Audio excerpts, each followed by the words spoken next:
Okay.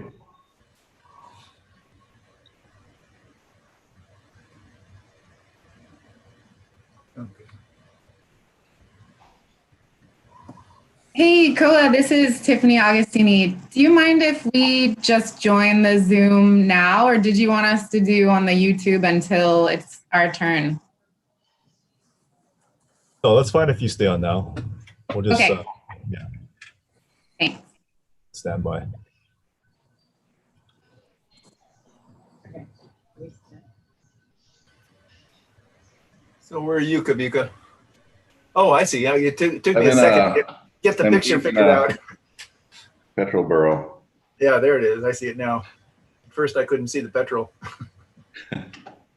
Cute little fluffy butt. Good morning, everyone. Dave Smith is going to be a little late today, so he said to go ahead and start the meeting. We do have quorum, so I think that should be fine. So if everyone's okay with that, we'll go ahead and start. Do we have everyone? Melissa and Loyal?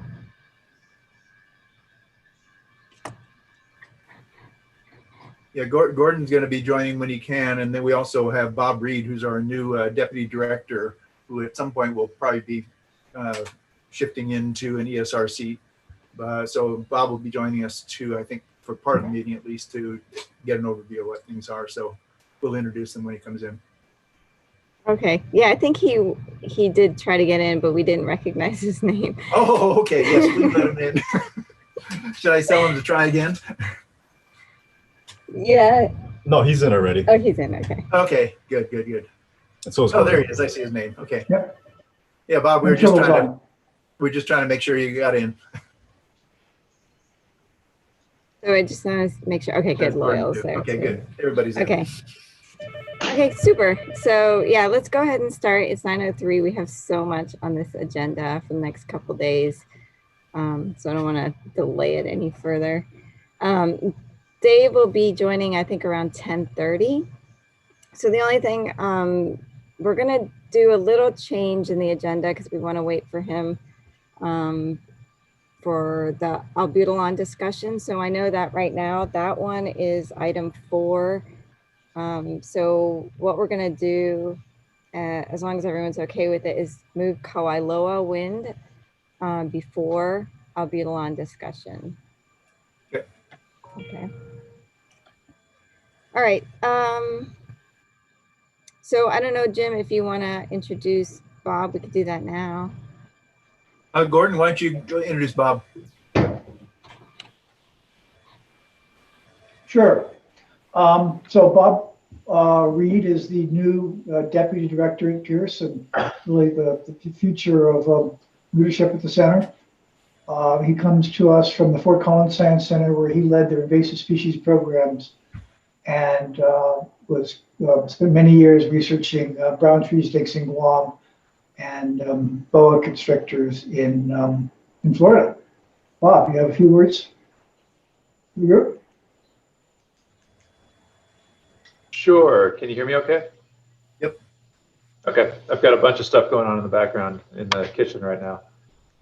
Yeah, I'm happy to be here. I have spoken with a few of you, but you know, hoping to see this as a learning experience over the next couple of days. I have a major learning curve to get up to speed on Hawaiian ecosystems and needs, but looking forward to learning as much as I can.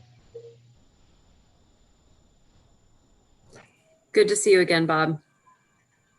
Yeah, great. Welcome. This is a perfect introduction meeting for ESRC the next 2 days.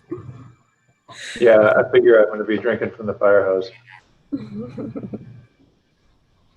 We never stop, any of us.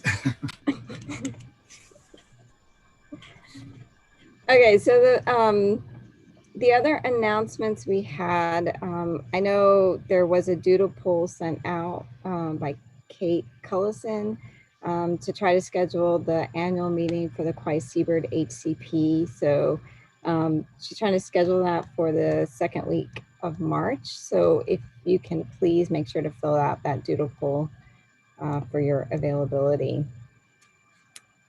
And then we would also like to schedule the April meeting. And the April meeting would be to review and approve the back guidance document that the task force has been working on. That the current guidance is on our website for comments from the public, but we do want to try to schedule a meeting now if possible for sometime in April.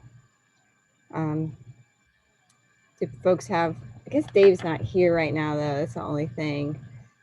So we could send out a doodle poll, or we could get some idea of availability in April, or if there are any dates that are definitely not going to work for folks, that would be good to know.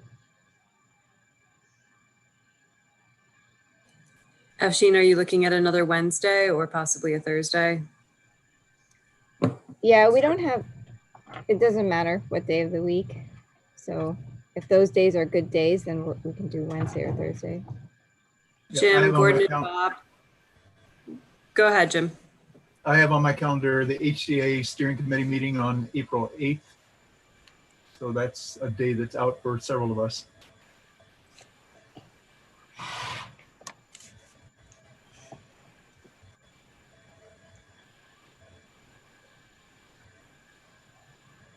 Otherwise, I'm pretty Tuesdays open. are generally bad for me. Sorry, Wednesdays are bad for you? Tuesdays. Oh, Tuesdays, okay. Same here. And on Wednesdays, I need to leave by about 3:15 since I run the department seminar. Yeah, Mondays and Fridays are best for me, but I can work around anything else is needed. I actually thought, I'm looking at my calendar, don't we have an ESRC meeting scheduled for the 20th or the 21st? 21st is what I have. Oh. Okay. Well, why don't we use that date if that works for everyone?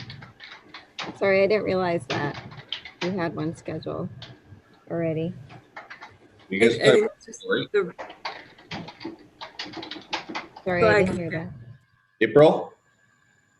April 21st? Yeah.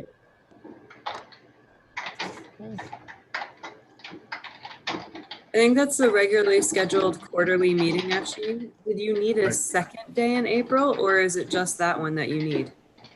I think we just need one day. Okay. Okay, so then we'll plan to bring the back guidance on that April 21st meeting as the main agenda item for the committee to review. But it is on our website if folks want to review it ahead of time as well.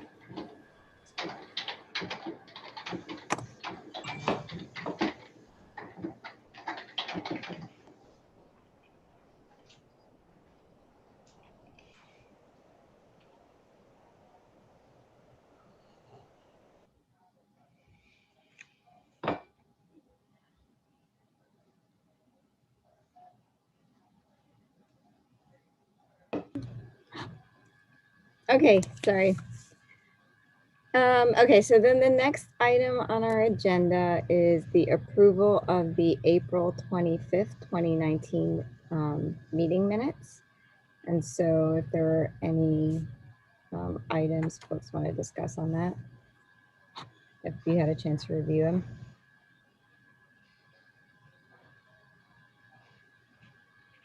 It was a lot of fun to revisit that meeting. There are a lot of things that happened in it. I found a couple of minor miscellaneous things that I can send in to COA, but nothing substantive. They're pretty much verbatim, right? You guys are transcribing the recording, so. Yeah, and I think after that meeting, we agreed that there would also be sort of a summary of action points and so forth. And I think subsequent meeting notes have shown that. So this is just a catch-up one. So there's no need to say that, but it was pretty exhaustive note-taking there. Thanks for doing that.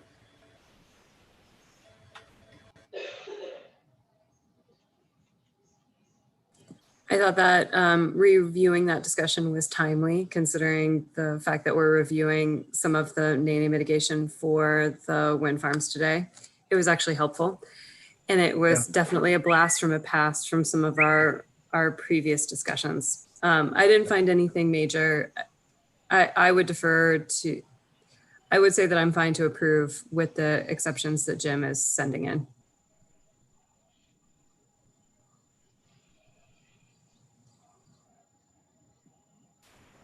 So I move that we accept the minutes with minor changes. I'll second that.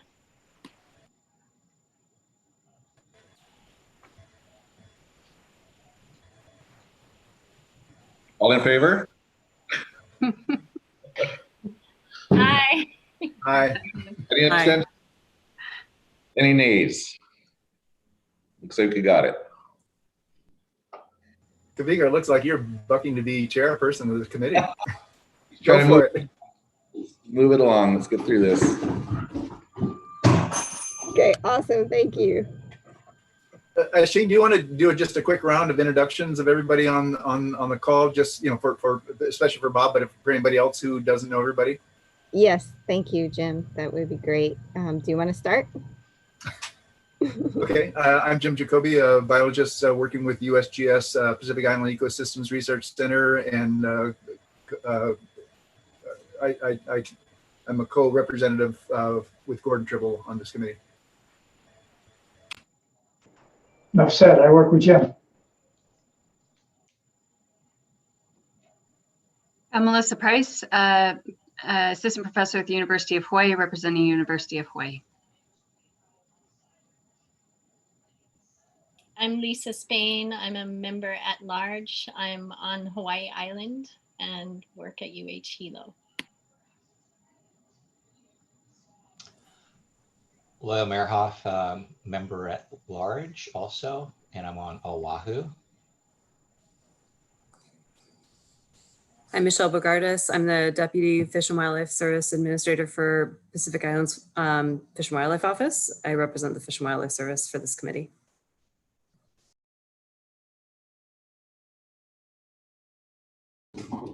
Aloha, Kavika Winter, at-large member based on Oahu. Yeah, great. Thank you. So those are all the committee members. And then we have also staff from DOFA, including myself. So I'm Afshin Siddiqui. I'm a wildlife biologist with the Division of Forestry and Wildlife. Koa. Hello, everybody. I'm Koa Matsuoka. I'm the ACP Planning Associate for DOFA. I'm Glenn Metzler, temporarily working for DOFA. Glenn, welcome back. All right, just got to keep you guys in line. We need that. And Koa, it looks like you're trying to emerge from a pond.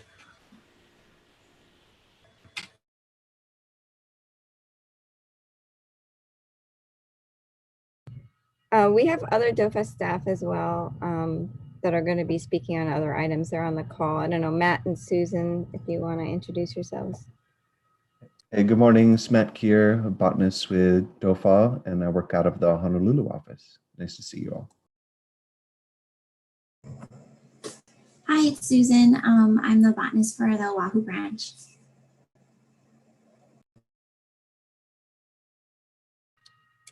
And then we have other folks as well on the Zoom representing different permit holders.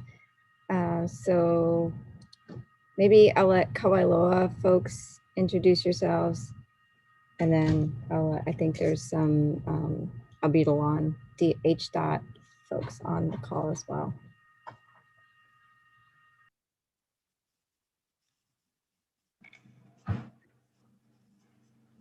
Hi everyone, I'm Jacob Dutton. I'm with Tetra Tech, and I'm representing Kavailuwa today. I'm Tiffany Augustini, also with Tetra Tech and representing Kavailuwa today. We have a whole folks for Kavailuwa. Hi, I'm Matt Stelmach. I'm with Tetra Tech, and I'll be speaking for Kavailuwa today.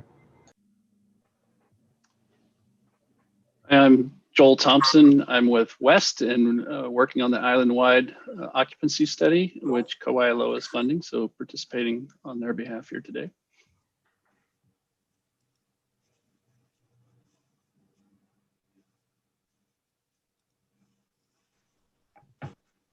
I'm Darrell Young with the Hawaii Department of Transportation. I'm the project manager for the North-South Road, which is how and manage Bila and ACP.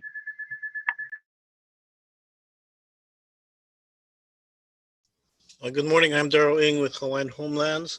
Also on the call regarding the Abudalan.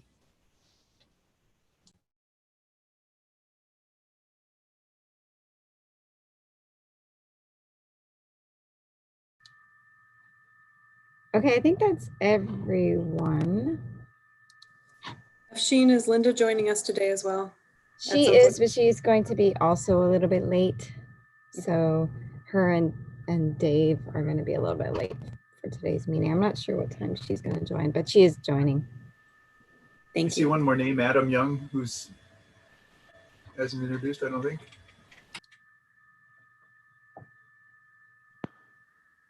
Hi, it's Adam Young with Kavailuwa Wind.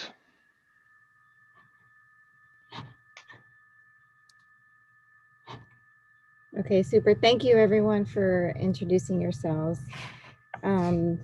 So as I said, we're switching the order of the items. So we're going to do Kavailuwa Wind first, and then after that we'll go into the Abudalan HCP.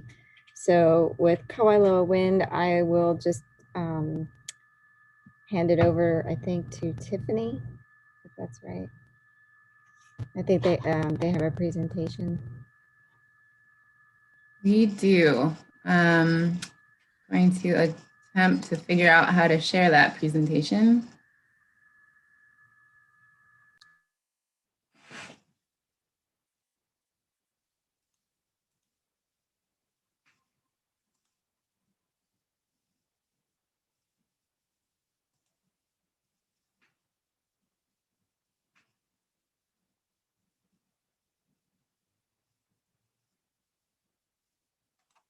Okay.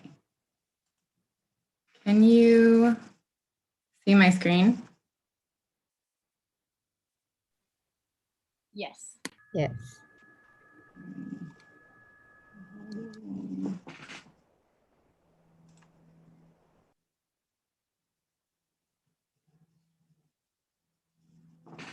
Okay, hold on one second.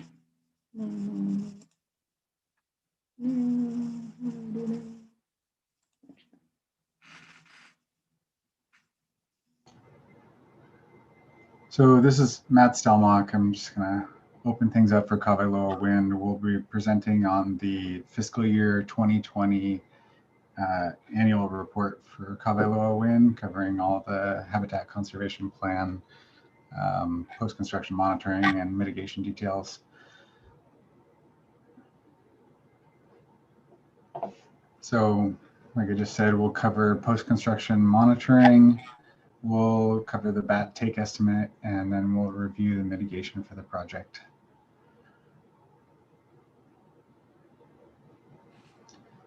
As in past years, the site maintains a search interval of an average of 3.5 days. So all the turbines are searched twice a week.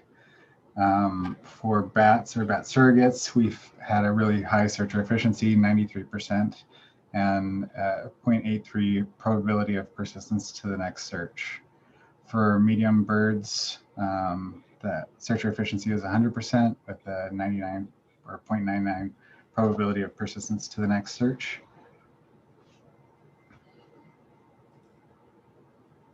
In fiscal year 2020, there were no listed or covered species fatalities observed at the site, and only one MBTA covered species. And so this shows the number of observed bat fatalities and the cumulative take estimate by year. So each year is separate, and then the total is cumulative. And in 2020, there were no observed bat fatalities, and the cumulative take estimate increased by 5. That's the result of the model, and I think also the genetic determination of gender for a few of the bat fatalities.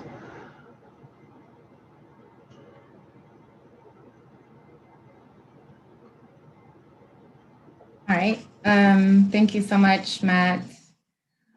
This is just a quick summary of the bat mitigation for Kavailuwa by tier. So tier 1 was management activities at Ukoa wetlands and also on-site acoustic surveys at the wind farm. Tier 2 was the 3 approved DOFA bat research projects. Tier 3 was contributing funding to the acquisition of Waimea Native Forest. Tier 4 was contributing funding to Helimanu.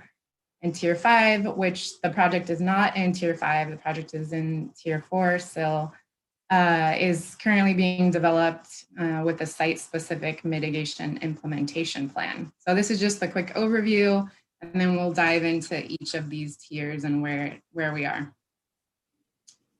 I am going to pass it over to Jacob Dutton for all things Ukoa, since he knows that place so well. All right, so for Tier 1 mitigation Ukoa, several items were occurred in fiscal year 2020. Some of these overlap with waterbird mitigation, which we'll go over as well. But yeah, so for bat mitigation, we have the creation and maintenance of bat lanes. These were made in fiscal year 2018 and are maintained as needed. We usually get out there about once a year. Maintenance consists of cutting branches and vegetation that regrew within the 5-meter bat lanes. We have invasive floating vegetation that was removed from open water areas at Ukoa Pond. Pretty much all the water hyacinth and water lettuce has been removed now. And we are working on California grass that's working in on the edges. Predator control and monitoring continued in fiscal year 2020. Traps are checked, and as traps are checked, the fence is monitored for breaches. Vegetation along the fence is also maintained as this is occurring. Bat surveys are still continuing down at Ukoa. Baseline data from April 2012 through October 2015 has been compared to post-management data from June 2017 through June 2020, and we're still going on recording, but this is just for the fiscal year. So next slide, Tiffany. This slide shows the locations of the bat detectors, mics, bat lanes, and open water that was created. Mics are placed in the same locations as in 2012 through 2015. There's 10 detectors out there that have 2 mics per. Monitor methods have been consistent from the start of the project. I've been out there since 2012, so yes, I can vouch for that. Some of the results are comparable between the years. We have 2 detectors that are located near open water, and 2 detectors that have both mics located within bat lanes. So detectors 1 and 2 are on the open water, and 11 and 12 are the ones that are in the bat lanes. Next slide. In fiscal year 2020, Hawaiian hoary bats detected on 680 nights out of 3,344 detection nights sampled, resulting in an overall detection rate of 20.3%. Detection rate is represented as a proportion of detection nights with at least 1 detection.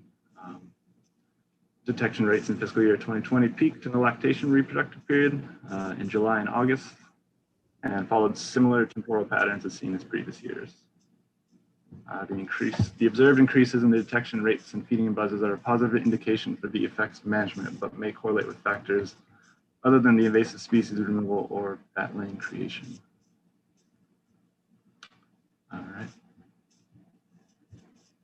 Next slide. Okay, thanks, Jacob. Yep.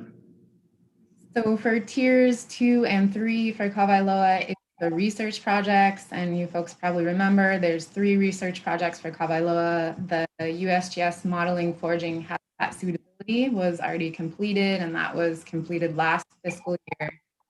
Still ongoing is another one of the USGS projects, which is the test of sex-specific genetic markers.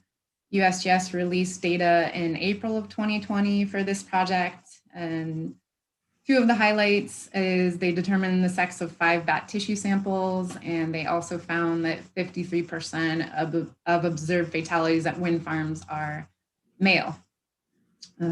On the West Research Project for the occupancy and distribution study, they submitted their year 2 status report in February of last year. And then probably folks all remember, they presented their results at the bat workshop in March.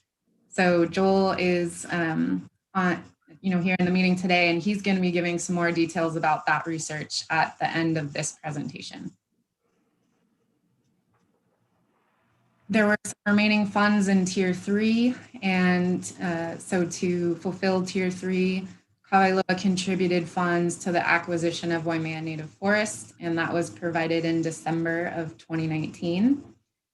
The Tier 4 mitigation for Kavailuwa, they completed last fiscal year, and that was contributing funds for the Helimano acquisition. Tier 5, as I mentioned before, the project is not in Tier 5, but mitigation for Tier 5 is outlined in the HCP amendment. We're hopeful that the project will not reach Tier 5, but the project has triggered the requirement to submit a site-specific mitigation implementation plan for Tier 5, which was submitted in May of last year. And the project has had several conversations with Fish and Wildlife Service and DOFA regarding Tier 5. So that is currently in the planning stage. Okay, I'm gonna admit Leanne. And moving on to Tier 1 for waterbird mitigation. Again, this is at UCOA, so I'm gonna hand it back to Jacob.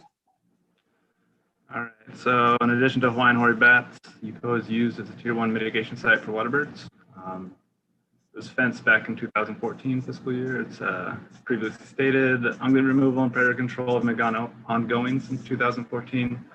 And invasive floating vegetation was removed to make open water areas that are maintained quarterly. This slide shows the location of the point count stations at UCOA for waterbirds. Weekly waterbird surveys are conducted from December to September for each year. 40 waterbirds surveys were conducted in fiscal year 2020. Surveys were conducted at 8 point count stations for most of the fiscal year, and an additional 9 point count station was added in May of 2020 down by the bridge.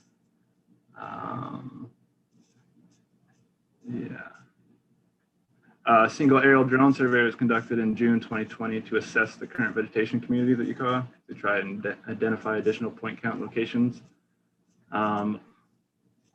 The Hawaiian common gallinule was the most frequently detected listed waterbird species and was detected at all point count stations except for point count station number 2.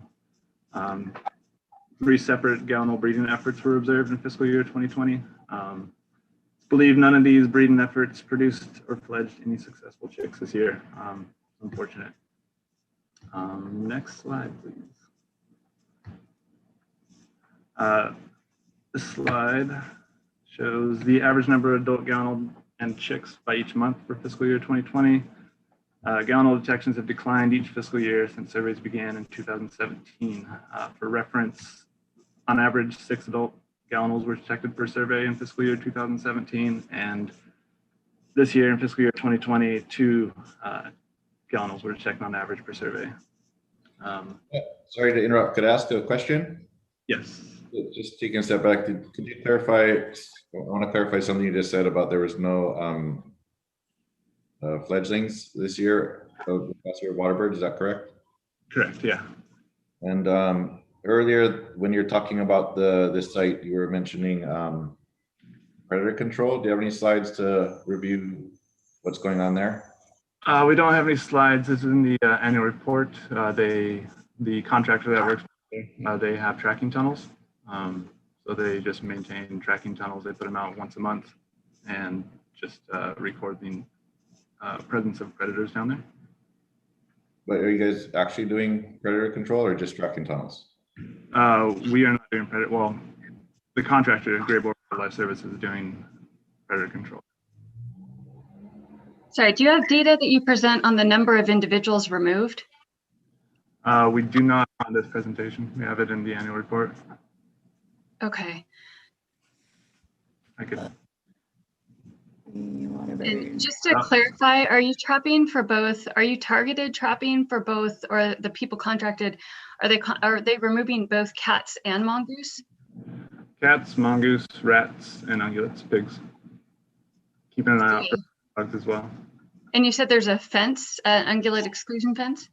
Yeah. Okay. Yes, there's a fence that goes around the entire wetland. Okay. So sorry, Matt, what page did you say that data is presented on in the report? I thought it looked like pull it up or something. Okay, yeah, sorry, I was trying to pull that up. Here we are on page 15, discusses the predator control that Gray Board is doing down there. So let's see. In fiscal year 2020, 203 predators removed, 7 pigs, 168 mongoose, 3 cats, and 25 rats.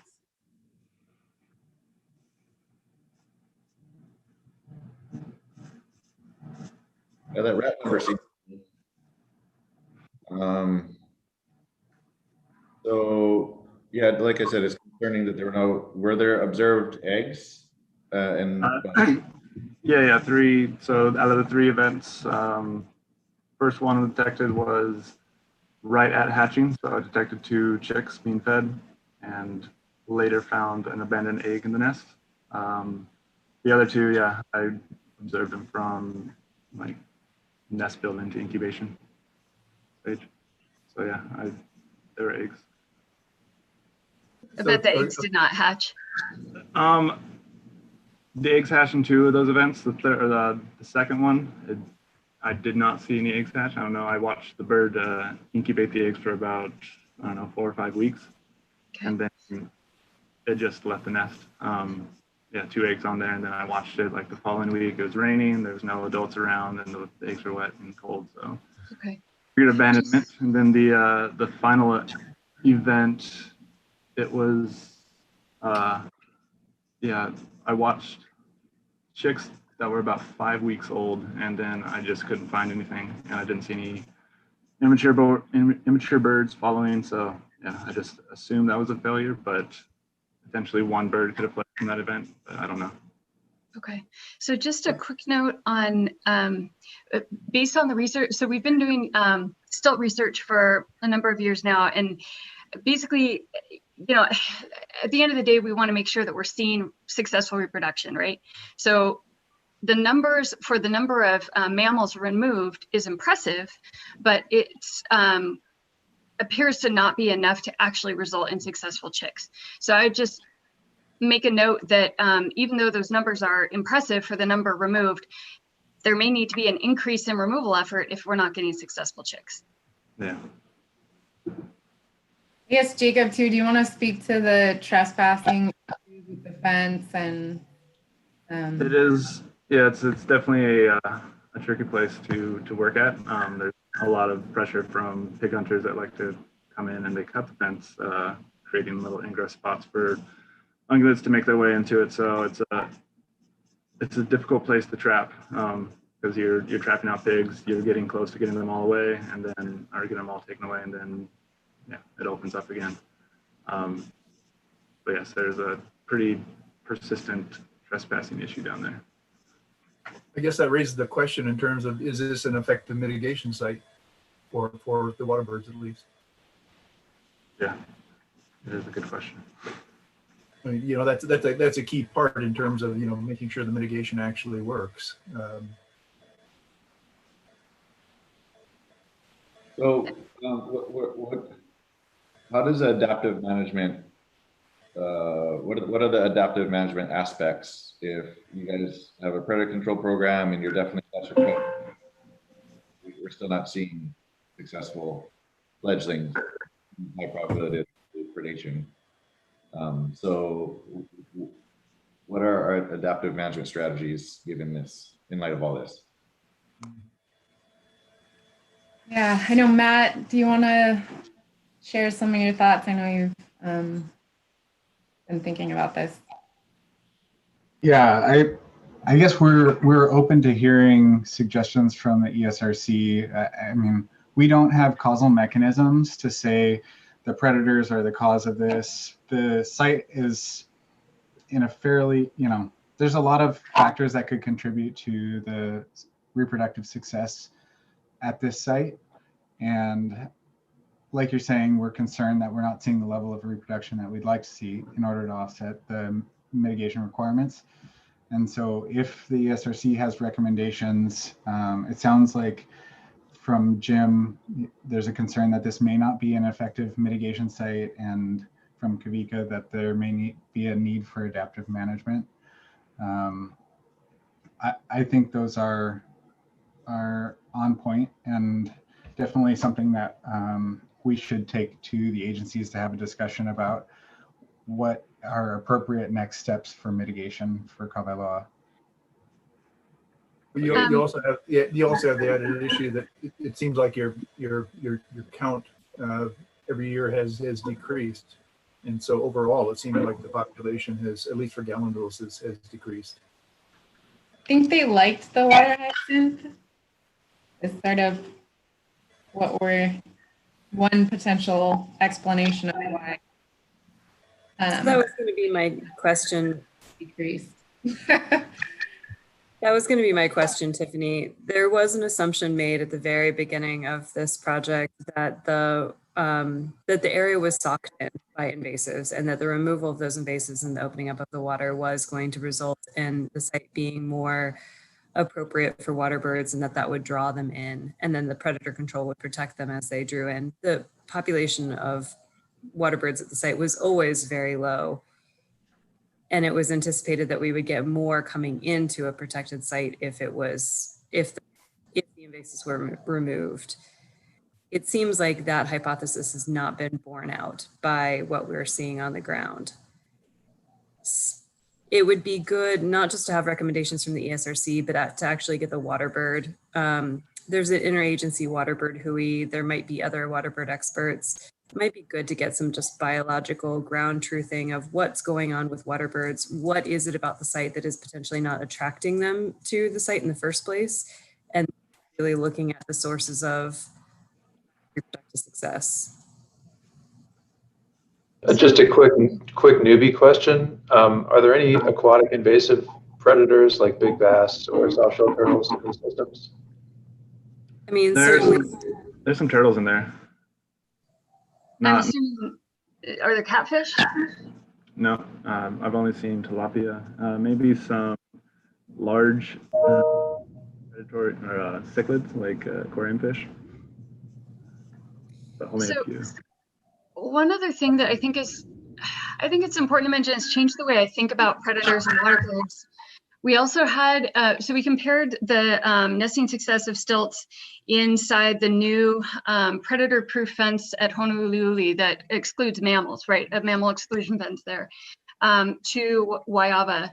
And the inside the fence, there was, the stilts laid 4 eggs in every single nest, as opposed to at the non-fence site where they laid between 2 and 4. And every single nest hatched eggs. We didn't do the fledgling success. We didn't have chick transmitters the way we do at some other sites, but it really changed the way I think about this as far as the mammals. Every single other kind of predator can still access inside that fence. It's only closed on 3 sides. So you can still get your marine predators, your crabs that come up and grab chicks or whatever. You can still get your auku'u. We've seen ready turnstones predate nests. We've seen gallinules predate IO nests, right? So there's a lot of avian predators, but as soon as you exclude those mammals completely, you pop nesting success. And so I hear this over and over of like, oh, we don't really know what's killing them. It could be anything causing these nest failures. I'm fairly convinced that if you get your mammal removal close to exclusion, you're gonna pop your nesting success. The mammals are a huge, huge issue.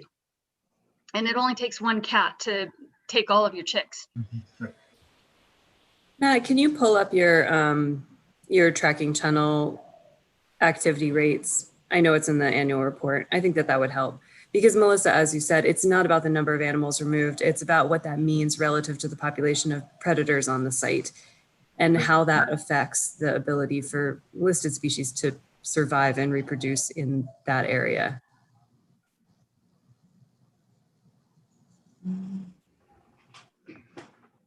So what we see in the annual report reported by Graybor was that we have rat activity varying between 7 and 11%, and mongoose activity varied between 0 and 7%. So tracking tunnels, I'm familiar with using those for rodents. I'm less familiar with using them for mongoose and cats. I've more often seen game cameras used to monitor for mongoose and cats. How effective are tracking tunnels for mongoose and cats? Tracking tunnels for mongoose are standard. For cats, cats can be captured by tracking tunnels. Cats can get through them, but I would say other metrics are more commonly used for cats. Just looking at this table, it looks like you're having an increase over time rather than a decrease. If I'm reading that right. Matt, how do these numbers relate to at the project initiation? I don't know offhand. I'd have to go back to previous fiscal years. I know that I think it was 2 years ago. I looked at it really comprehensively over the years and a poster for HCC. I don't know, to my knowledge, Jacob, I don't think. I want to say they've been somewhat stable. It started out pretty high activity when tracking was initiated, and then it dropped, leveled off, and then it's just kind of been hovering around where it is right now. Matt, I got an adaptive management question. In my experience, the projects I've been involved in, standard practice to move traps around based on where nests or burrows are. But maybe I've misunderstood, but it seemed like you guys' trapping locations are fixed and aren't moving. Can you help us to understand? So the trapping efforts down here are primarily run by gray boar, and I mean, that's Tyler Bogardus. He's a recognized industry expert in predator control, and I really do trust his judgment when it comes to the selection of implementation methods and methodology for trap arrangements and locations. A lot of times the specifics of a site can influence where you can, especially for a wetland, where you can put traps and where they're going to be effective. Is there communication between the folks doing the waterbird monitoring and gray boar in regards to, hey, we've got a nest, we need to increase removal efforts for predators, which I think is typically done by state and federal managers at a site for, increasing predator removal effort during vulnerable periods of time? I communicate with them when I find a nest based off of like where the traps are located. I don't encourage them to increase trapping. That may be one thing to consider. I know that there are concerns for nest disturbance, but I think that there's a bigger concern for getting the mongoose and the cats out. Yeah. Actually, a lot of these nests too have been in, like, off that picture right there, they're in these bulrush clumps. We don't really have a lot of traps nearby because they're pretty much over the water. Is there any possibility of adding, say, floating platforms or something like that that might be advantageous and a little bit more protected from predators if they're in the water and not adjacent to the land?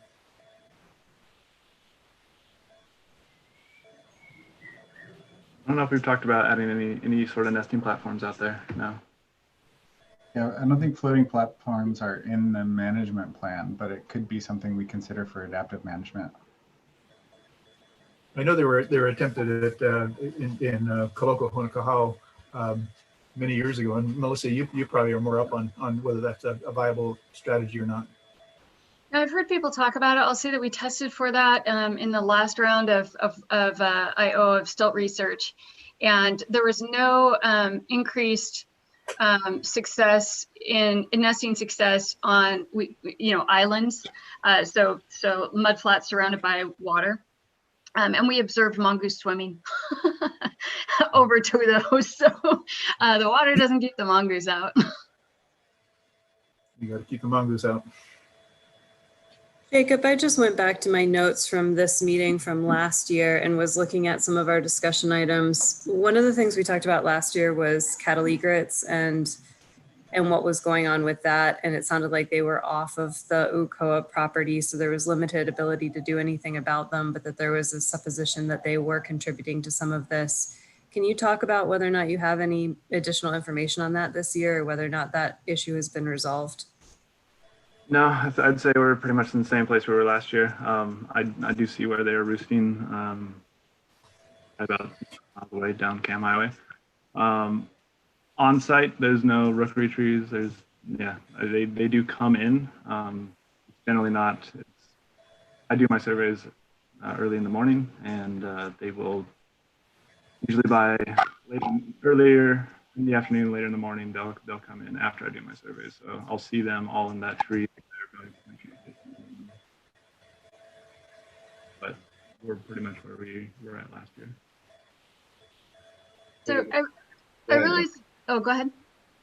I'm just saying, so I think there's several ESRC members who are recognizing a need for adaptive management. My question is, what is the nexus for us to actually explore and implement some adaptive management? Do you guys have a strategy in place, or do we need to take a formal action to encourage it? What's our nexus for making a difference here if things aren't going in the right direction?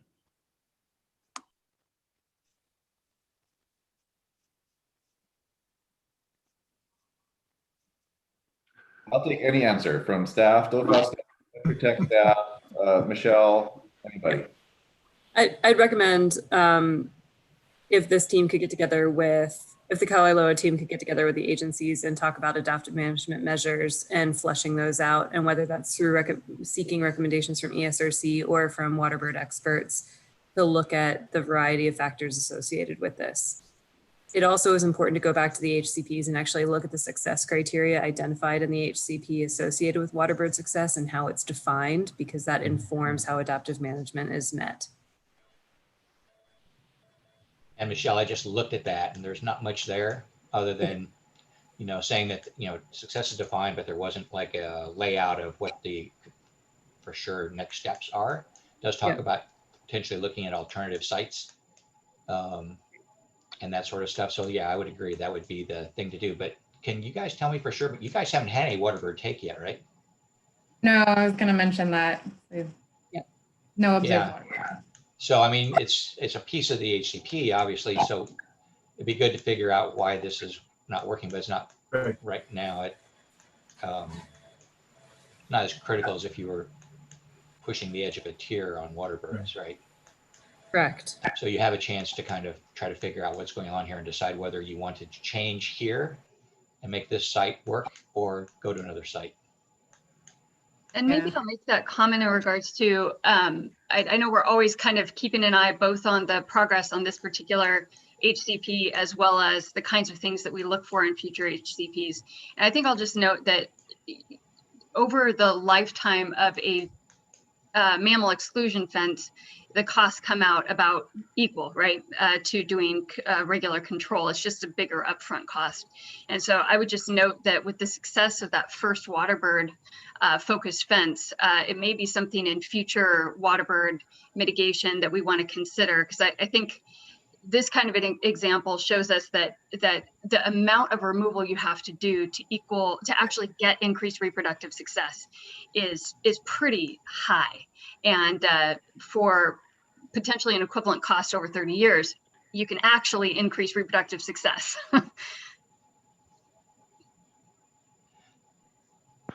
So I guess just from Kavailuwa Wind's standpoint, Loyal, I appreciate highlighting that we've had no Waterbird take. Ukoa Pond's been a very difficult mitigation project, very expensive one.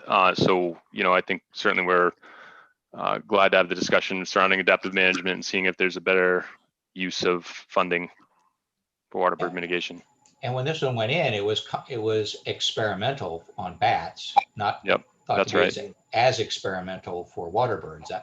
We thought we knew better on that one, but the bat portion was considered quite experimental, right? And you did have alternatives laid out as to how many acres you would do in a more traditional mechanism associated with whether this worked for bats.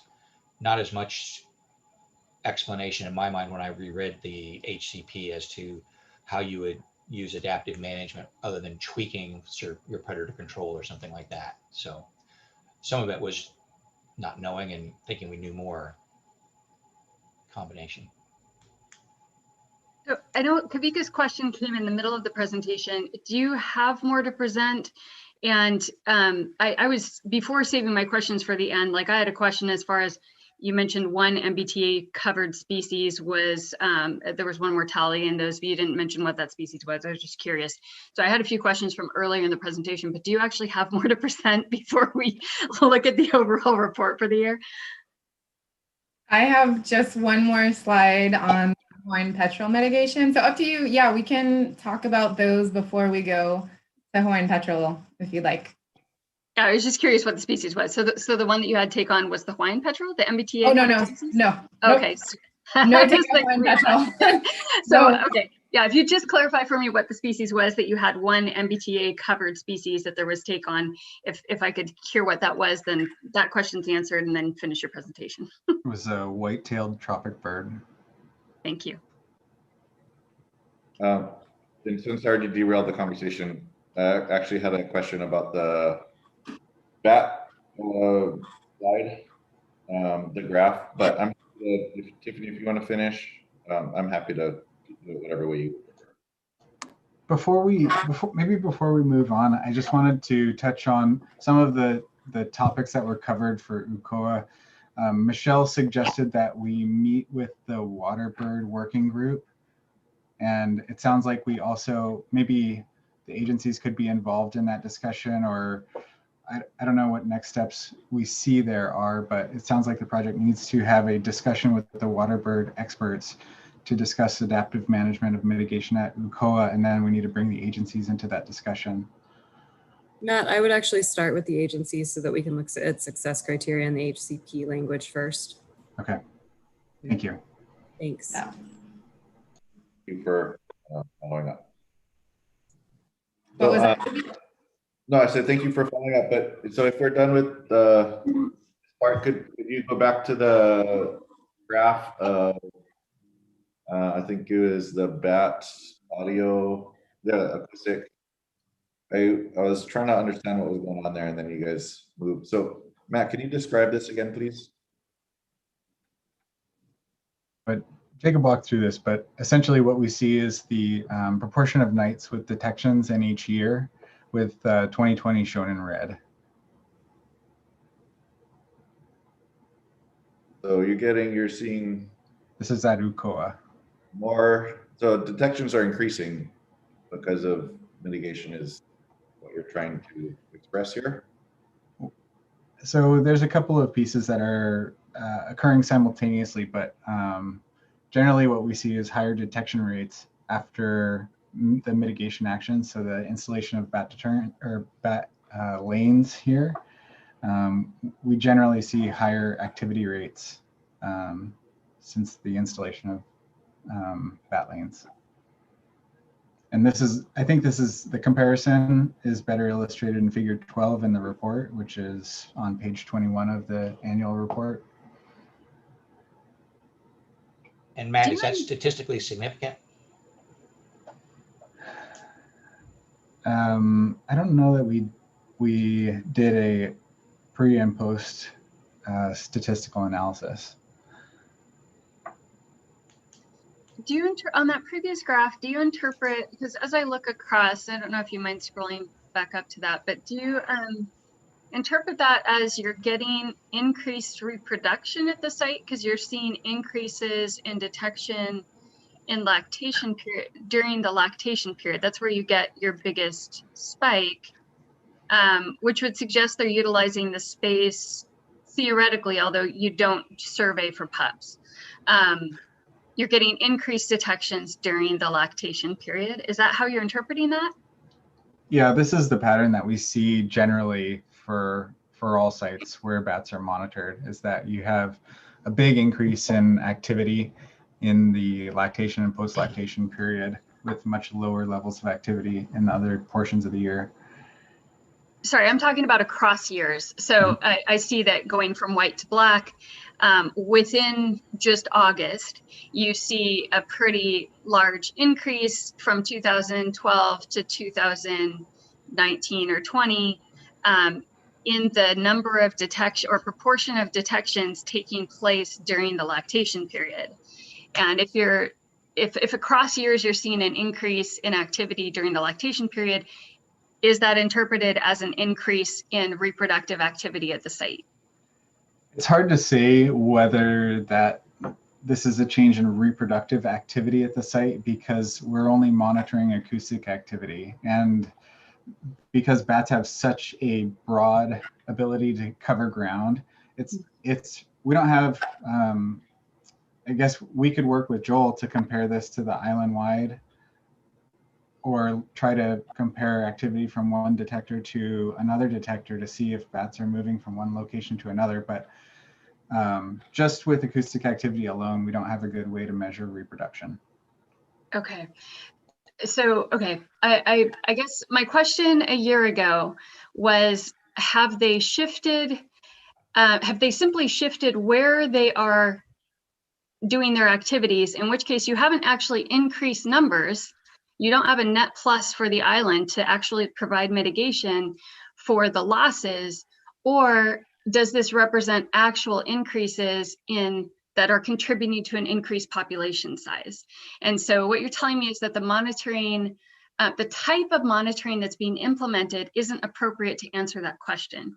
And so even though I realize it's hard, I get it, it's hard to actually answer the question about whether we've done anything to actually increase the population, I just want to be a broken record on this topic that until we can actually implement either activities or monitoring that shows that we're actually increasing bat populations to make up for the number killed, we can't say we're actually successfully doing mitigation. So I'm just going to be a broken record on that.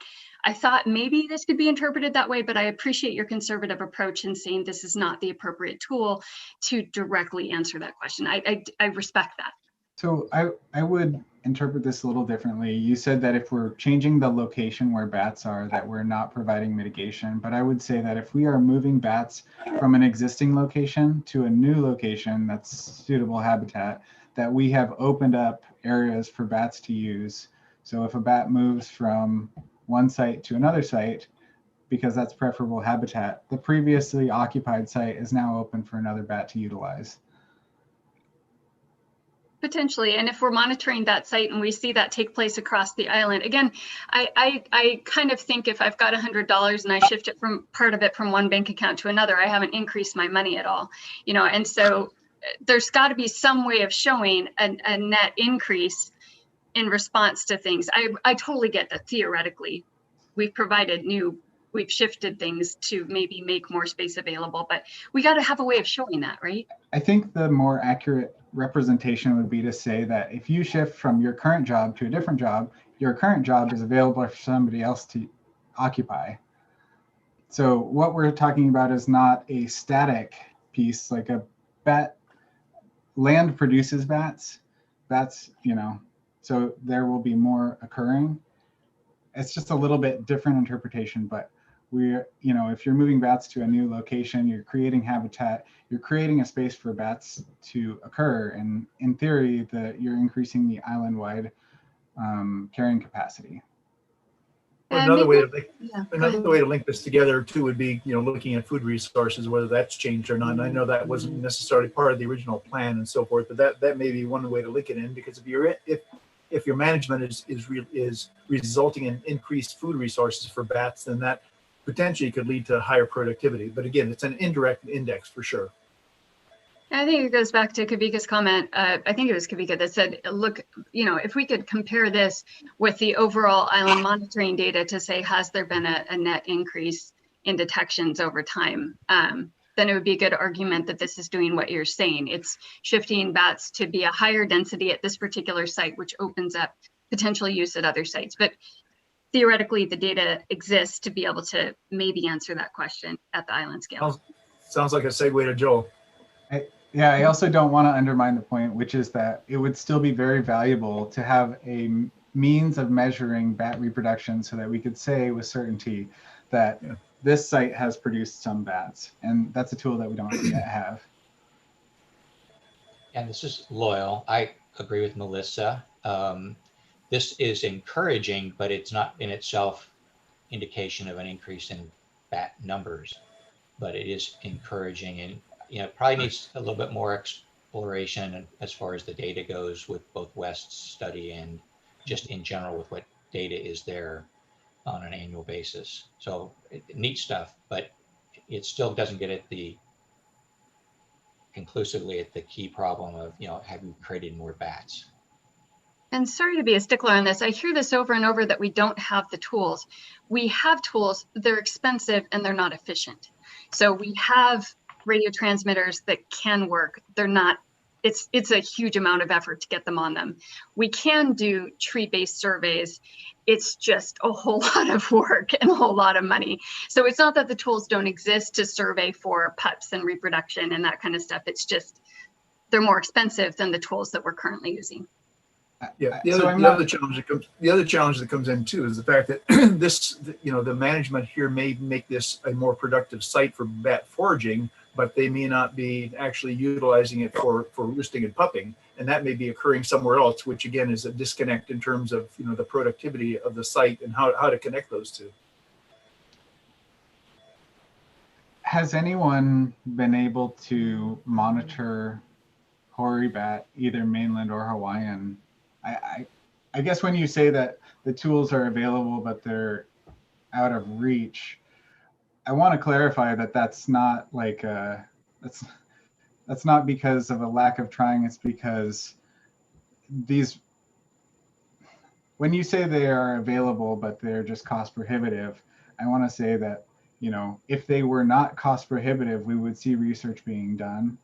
So when you say cost prohibitive, like you're talking about however many trees, however, you know, at the bat workshop, Christina Montoya presented on the level of effort that they've put into finding bats roosting. And of those, they've found 20 some.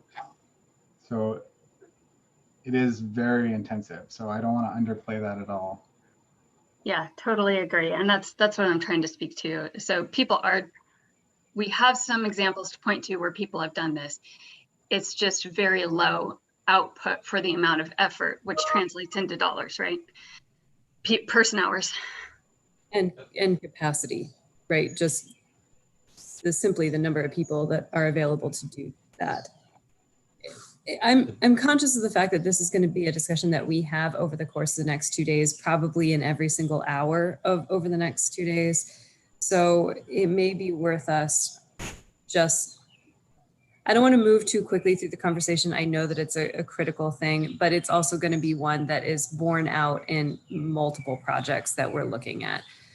I think it's clear that we have several blunt tools that we are using, but are not able to get us to the level of refined information that we really need in order to be able to make some of the decisions that we want to be able to make. So we've got to use what we've got at the moment and continue to push, as Melissa said, toward either refining the tools or scaling those blunt tools up to an island-wide level so we've got better information to work off of. We're not there yet, but that's the hope. And I think that some of the conversations that we're going to have, particularly about some of the Maui projects, are going to elucidate that further. Right. And I do want to point out is when we first started talking about bats, when KWP was first being planned way back when, we knew very little about bats at all. And so we really have increased a lot of knowledge in terms of understanding, more in terms of the distribution and activity in different areas and so forth. We still don't have, the answer as we're all looking for in terms of what do you do to tweak to make more bats, essentially to offset that. But we have come a long way, and it's encouraging. So I just want to make sure this isn't interpreted as being a sort of a negative down on this project. It's very exciting to see the information that's coming out of here, but we still have a lot to do. And I think this is what we're all trying to do is brainstorm in terms of how can we move it to that next level.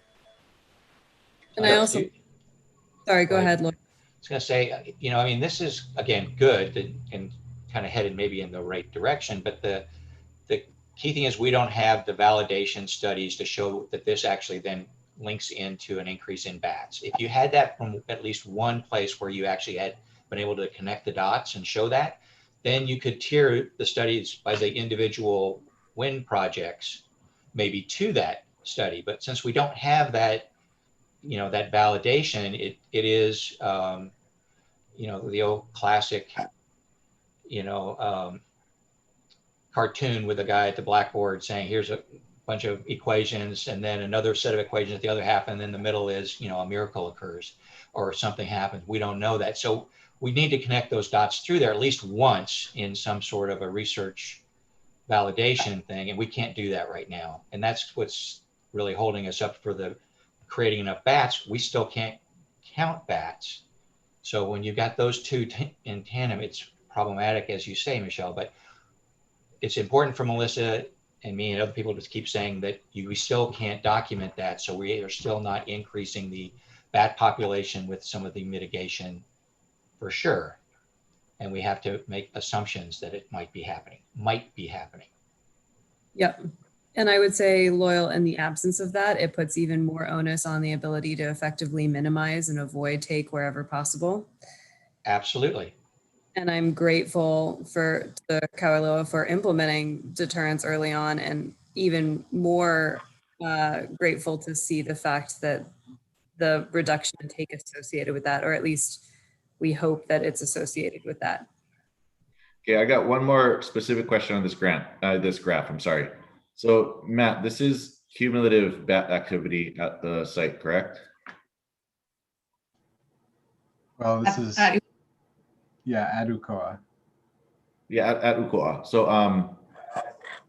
part of the grand experiment of this mitigation site was the bat lanes. So do you have any data that would indicate that the bat lanes are actually a successful or a promising mitigation strategy? We did include an analysis of the detections by detector, and some of which are associated with bat lanes. But at the level of comparing bat lanes to non-bat lanes, it would be very difficult to make a differentiation because of the nearness of all these detectors. Do you have any anecdotal observations that would give you the impression that they are a promising mitigation strategy if we don't have data? You mean observations from Ukoa? Yeah, just visual observations like, oh, this one bat lane, we see them flying down there every night at 6 o'clock or something, I'm just curious if there are any anecdotal. Right now, nighttime monitoring isn't occurring, so we wouldn't have any opportunity for those sorts of, like a visual observation of that. Okay, thank you.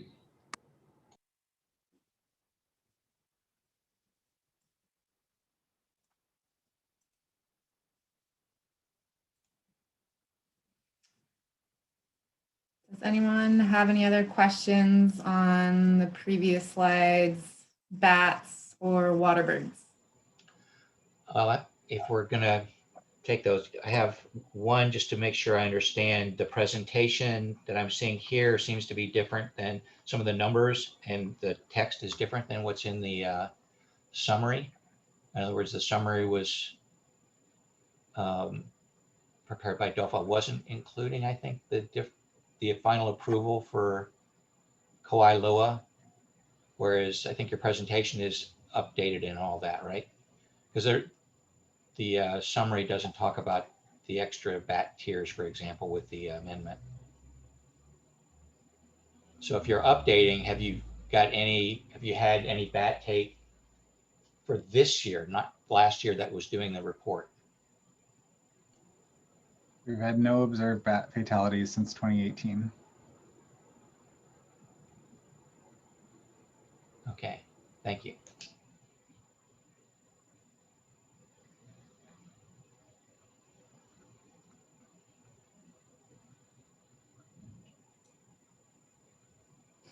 Anyone else on bat topics? Yeah, again, we wanted to stress that there has not been an observed bat take for a while at the project, and we're all excited about that. Absolutely, yeah.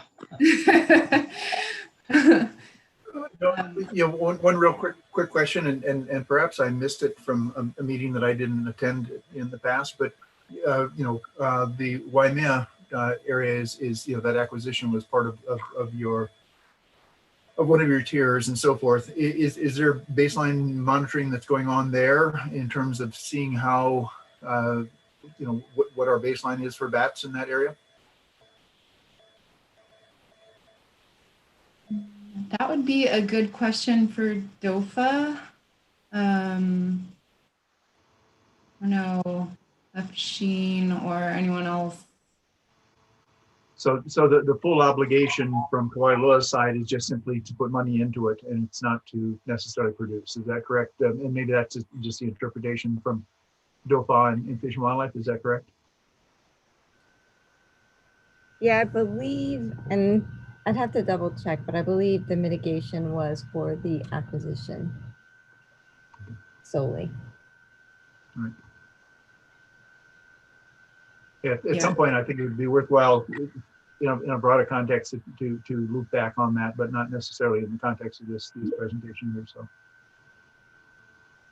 just I guess just as a follow-up to that, I did reach out to Marigold to see if there were any annual reports or anything like that for the acquisitions, but DOFA has not produced anything. Otherwise, we would include it as an appendix to the report. yeah, I think where it really comes into play is if acquisition is going to be an important part of future mitigation plans, then we need to have a better idea in terms of how well that's working for what the goal is in terms of potentially producing more bats, even though we realize how hard that is to document that.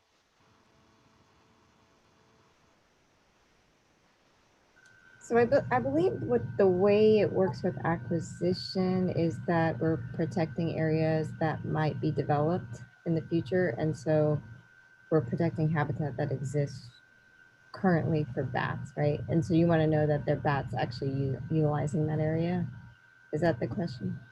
Exactly. And you know, so, I mean, if for example, something is happening through whatever other actions that are going on at that acquisition site that lead to a sink or reduction of bats or more vulnerability of bats, you know, that would be a negative. It wouldn't be a positive, you know. I think, again, we're making some big assumptions that acquisition itself is going to lead to continued productivity in a site, but it may not be a good site to start with. So, I mean, those are the kinds of questions that come up in terms of acquisition to make sure that they are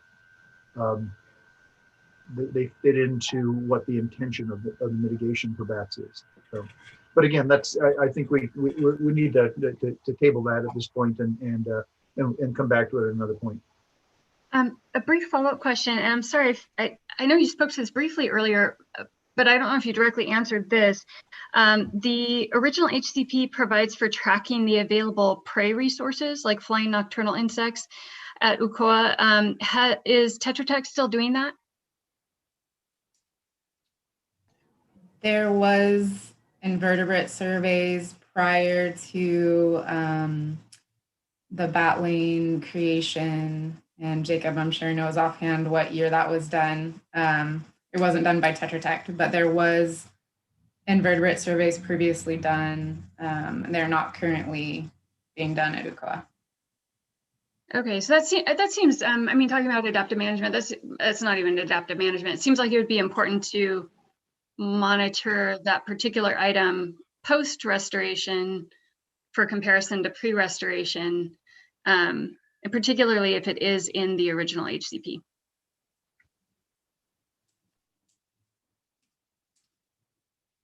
Yeah, we've had discussions with Carl Magnaca about doing follow-up surveys because he was involved with the first surveys. And he had some thoughts on the value of those in terms of, you know, could that then be linked to being, would changes in invertebrate populations be caused by the management activities that have been done there? And, you know, I don't want to simplify his words too much, but essentially he felt that that link couldn't really be drawn because there's so much variability year to year in invertebrate populations. So. I mean, there are ways to model for that. If the monitoring was done annually and you had variables that you tested for as far as, is it more closely linked to the before after of the restoration, or is it more closely linked to rainfall or temperature differences, right? So there are ways to control for that. And I think just not doing it, then we just can't speak to it at all. And if that's one of the only response metrics that we might be able to have other than bat detections, it might be useful to rethink it. I understand all the challenges of monitoring highly eruptive species that are, highly influenced by precipitation cycles. I totally get that, but I don't know that's a reason to completely abandon the tool. Anyways.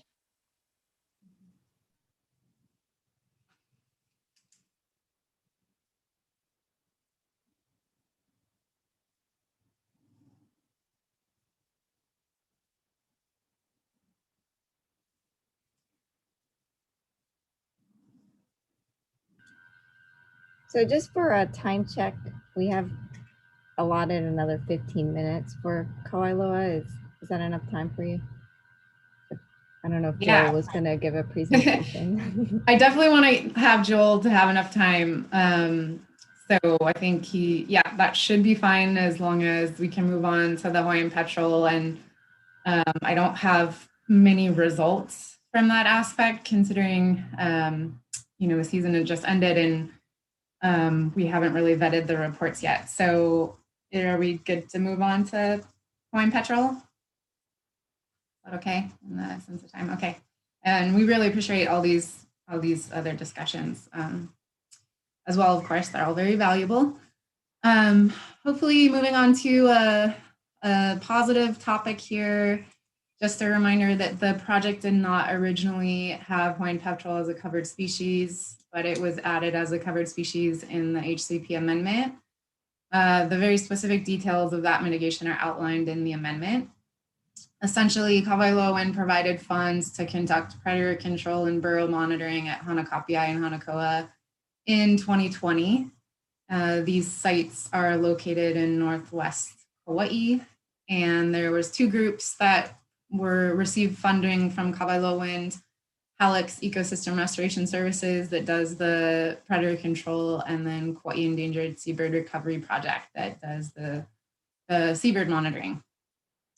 So specific to fiscal year 2020, which as a reminder ended the end of June 2020, these groups had conducted several trips to these two sites between February and June 2020. They deployed song meters and analyzed data from the song meters to understand the number of breeding birds in the area. They deployed game cameras and also monitored the burrows on the ground. They conducted ground monitoring of the burrows and then predator ground monitoring as well. They set up the predator traps for cats and rats, and then also did monitoring for predators on the ground and remotely. And then there were also hunting sessions for barn owl at these sites. So as I mentioned, we've received some updates from Andre and Halleck's, and we have received a final report from Andre about the birds there. Our team is still reviewing that, and I know it hasn't been fully reviewed by Fish and Wildlife Service and DOFA. So I don't feel that we can present all those results at this moment, especially because most of them were outside of the fiscal year. But I did just want to say overall, I think it's safe to say that it was a pretty successful season for Hawaiian petrel at these sites. And we are excited to provide you folks the final report when it's fully available. Tiffany, moving forward, I know that they're advertising for a new director for the Kauai Endangered Seabird Recovery Project. My understanding, I just had emailed Andre for some POIO data, and he said basically there's not really any staff right now. Most people have left and the program will be rebuilt once they get a new person hired. What are the plans to maintain predator removal and these mitigation activities in the gap? That is an excellent question. I don't know the answer to that, and potentially if Sheen or others may. I haven't talked to Andre about that specifically. Certainly the scope of just to bring it back to Kavailuwa and their mitigation requirements, their requirement was for funding this 2020 year, which, like I said, was a successful year and we think met the mitigation requirement. So that's exciting. But of course, we want efforts to continue at these sites. I don't know what the plan is. Afshin, are you able to speak to that? Just so I don't have to ask the question in future ones, because I assume this will come up again. Afshin just left, so she's not here to answer right now, but she'll be back in a couple of minutes. Perfect. Thank you. Yeah. Well, At least in the interim. Go ahead. Afshin should answer this when she comes back, but Andre's team is changing over to a private company called ARC, and they are taking on a lot of the projects and the contracts for the projects on Kauai, but KESRP is currently hiring for a new person, and I believe that they are still going to have some people on staff to continue doing some of the work that KESRP has always done and will continue to do. And Kauai branch DOFA is taking a larger role in the implementation of those actions that KESRP is retaining. Okay, so will a number of the contracts shift over to the new company then? A number of the projects are shifting over to ARC. Okay. KESRP retains. I don't have the project list about what they're retaining, but they will have capacity to do them. Got it. Okay, thank you.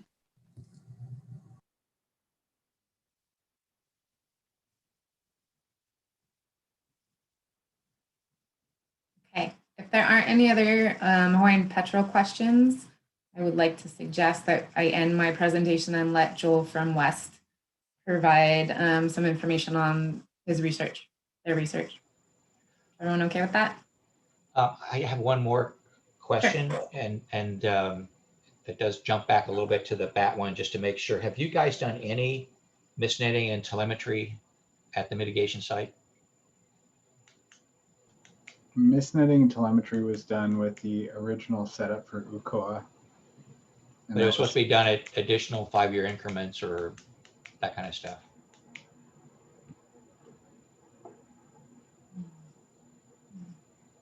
If I remember correctly.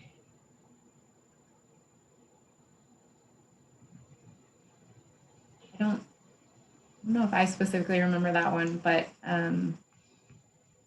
certainly we can check in on that. I may have misread it.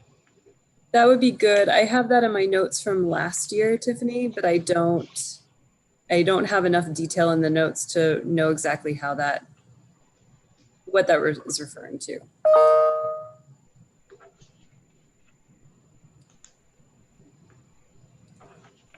Jacob, do you have any thoughts on that right now, or should we just get back to them? Yeah, I'll get back to them. I don't know of any misnetting besides what happened back, I forget when it was, but yeah, quite a while ago, before any restoration or management action. Yeah, I thought that was supposed to be done, to show a variety of things, ranging from potentially trying to get a density measure to being able to better show success of the project. So I guess we all should probably reread that one. Adam, do you have anything? Because I know sort of in the transition to Tetra Tech, I don't know if you maybe have any memory of that conversation that we weren't involved with about misnetting in UKOA? I don't immediately, other than what was previously performed that Jacob alluded to when first one was managing the project. So we'll have to follow up on that.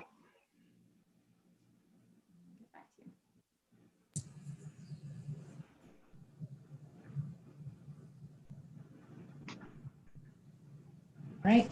Hopefully, Joel, I'm gonna stop sharing mine and think that assuming this all works out, we can go ahead and share yours. Okay, let me see if I can get that pulled up here.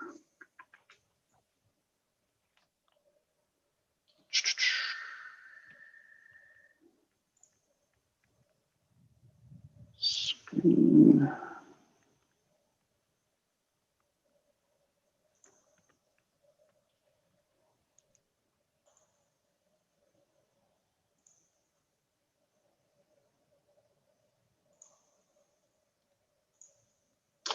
There, can you see that okay?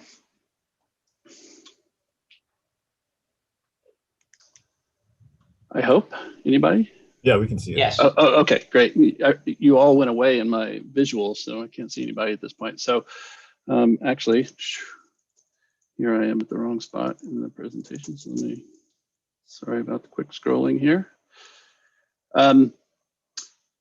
So yeah, appreciate the opportunity to update. Leanne is also on the line, who's the number cruncher here. So if we have some questions on the more technical side of analyses, she's available to help answer those as well. I would like to state right up front that these numbers are hot off the press. So Leanne just was cranking these out yesterday. So they are preliminary and subject to revision as we get through kind of the final analysis and preparation of our report for the year, which is running a little bit behind due to data collection issues over the past year with all the ongoing concerns. But anyways, we did want to provide an update with what we had to date, just to show some patterns that we continue to see over time. So I'm going to just blow through a couple of initial slides here that everybody has ideally seen a couple of times, just the overview of our grit sample and our sample sites across the island. The basic information that we've been gathering is essentially the where, when, and how often do we hear bats around the islands. And so essentially where we detect bats during which seasons, and then a few metrics that we're calculating from those, essentially being the average number of detections per detector night, which is, quote, the detection rate, and then the proportion of detector nights where bats were detected at sites, so kind of the frequency of detection over time. And as with most of the presentations, we use the seasons as defined by Menard and Gorison, presented by others. So ultimately, we were looking at distribution of bat detections across the island and occupancy and changes in that over seasons. And Leanne's using a multi-season model that assumes detections are correlated. We've talked about that in the past and we'll touch on that again here. Multi-season models account for extinction and colonization, which we'll touch on a bit later in the presentation as well. And the covariates that have been included in the model at this point include elevation, percentage of tree cover, and human population density. Hopefully we'll be able to add more of those as we conclude analysis here at the kind of the big wrap up later in the year. And then visit level covariates include season and month as well. So again, here's just an overview of Oahu and where our detectors are located. So we had 85 detectors in our grit sample and a couple that were in other places outside of cells, which we continued to monitor throughout most of the period. And all of those have been monitored at some point during the period. There are some substantial gaps in data due to detector failures and whatnot. But ultimately, we have a range of anywhere from a little over 100 to about 1,100 detector nights at individual sites, with most of those being upwards of 800 plus nights. There's only a few in that lower, say, less than 300 night range that were stolen or otherwise damaged and not replaced due to repetitive issues. We've had over 17,000 detections of bats at this point, and that's including everything going back to June 2017 up through August of last year in terms of data. So pretty much a full 3-year data set for most of these locations at this point. At any given site, we've had anywhere from 0 detections to about 3,500 detections. but the median and mean are way down on the scale. So the median across all 85 or 87 sites is only 22 detections over that 3-year period. That said, we've gotten at least one bat at 91% of the detectors across the islands. And there are 8 sites represented by the blank cells here where we have yet to get a bat over that 3-year time period. And most of those are down in the east and southern side of the islands, the more populated areas to a large extent. So if we look at the mean detections per detector night, so this is just our general metric for level of activity. Doesn't necessarily equate to number of bats in a given night. As we all know, we can't really get that, but it does give us some metric of level of activity. We see that, again, the majority of sites average very few detections per night and are on the very left-hand side of the scale, with a few sites, which we'll see in some later maps, contributing to a higher average than we see as a median. So the highest, most active sites are getting 4+ calls per night, whereas the mean is 0.2, or about 1 detection every 5 nights, and a median of only 0.02, or 1 detection every 50 nights, I guess that would be. So ultimately, pretty low levels of activity at most sites, with a few hotspots. If we look at that, those mean detections per detector night across years, on the left here we have year 1. We see a range from 0 to 4, a little over 4 per night. Those highest activity level sites occurring on the North Shore and in the Waianaes. And then on the upper right here we have year 2. Similar range, 0 to about 5 detections per night. And the same going for year 3. We had a range of 0 to about 5.3. And I think most importantly here is just the consistent distribution in terms of levels of activity and distribution across the island that has been quite consistent over the period to date.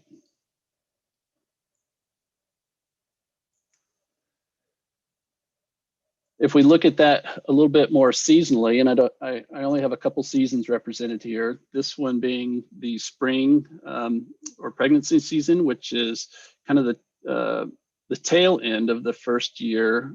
We started deploying detectors in the summertime. So by the first spring, we had most of the detectors out in the field.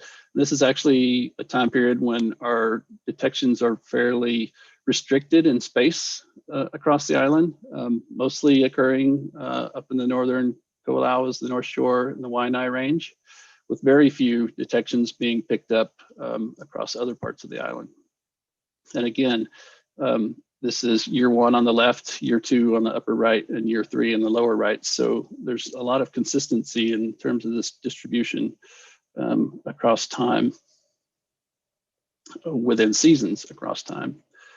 If we look at the lactation period, which is the time of year when we get the most or the highest levels of activity, we also see a lot of consistency. I don't have year 1 in here because a lot of the detectors weren't deployed at that point, so it's a little misleading to include that in this annual comparison. But from year 2 to year 3, we see the distribution across the island being similar, although our average number of detections per night is a little bit lower in year 3 compared to year 2.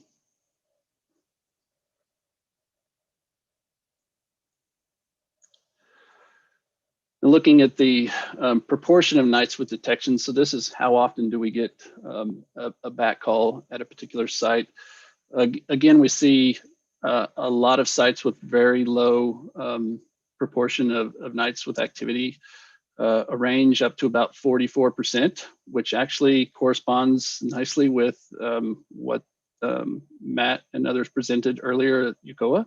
So there, that graphic we were looking at there, I think was proportion of nights with detections, and there during that lactation period, they were up to a point of about 40-something% of nights. So a lot of consistency there with our higher numbers across the island. So I think that's a positive, thinking back to that little discussion, that they went from what might have been a low proportion compared to other places on Oahu to one of the higher proportions of activity.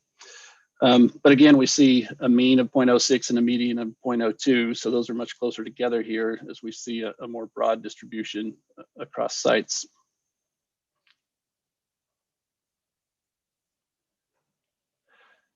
And then looking at that same metric, the proportion of nights with detections, again, we see a lot of consistency across years. In any given year, we maxed out at about 50 to 60% of nights with activity. Again, those are in the same areas where we had the highest levels of activity, the North Shore and the Waianaes. But a lot of consistency in terms of distribution across years.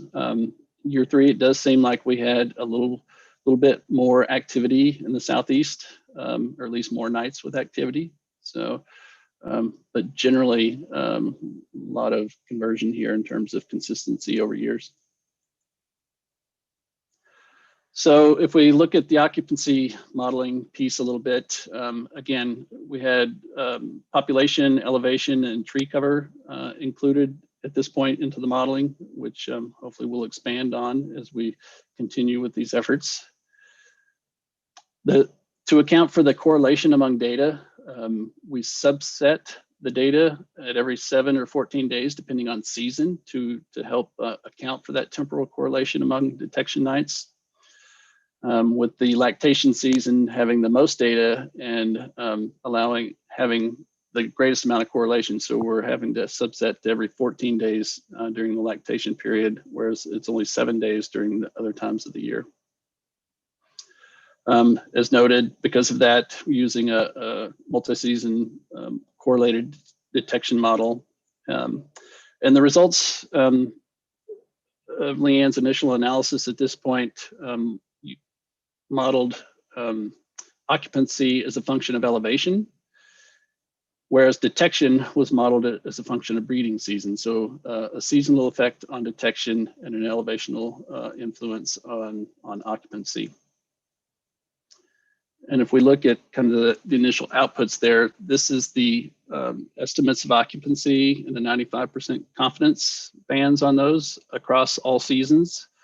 Going back to that lactation 1 would be June 2017, when we first started deploying detectors, and finishing up with the lactation period, which concluded late last summer. We see a small decreasing trend here, but certainly not significant in any way. We started out initially in the high detection period. It's flattened out over time, but the last, at the end of year 2, this was a flatter looking line overall. But again, no significant difference here from zero. The extinction rate here, or the estimated extinction rate feeding into this, is 0.13 compared to a colonization rate of 0.09. So hence the minor decline that we're seeing, a little bit more extinction or probability of something being not occupied in the next iteration if it was occupied versus being colonized if it was empty. So that's leading to this little bit of a downward slope here.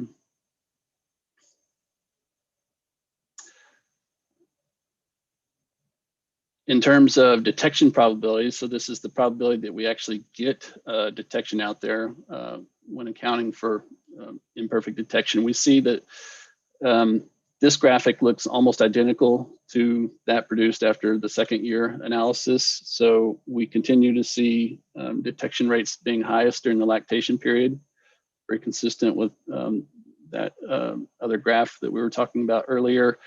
It declines during the fall through the winter, and then starts to rebound in the pregnancy period in spring.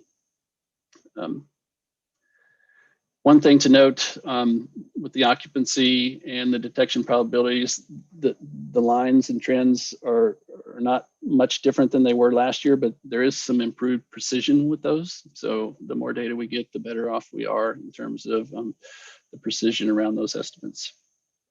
And I don't know, Leanne, if you have any anything to add from the analytical side of these things? There are some other detection models that we're going to look at too.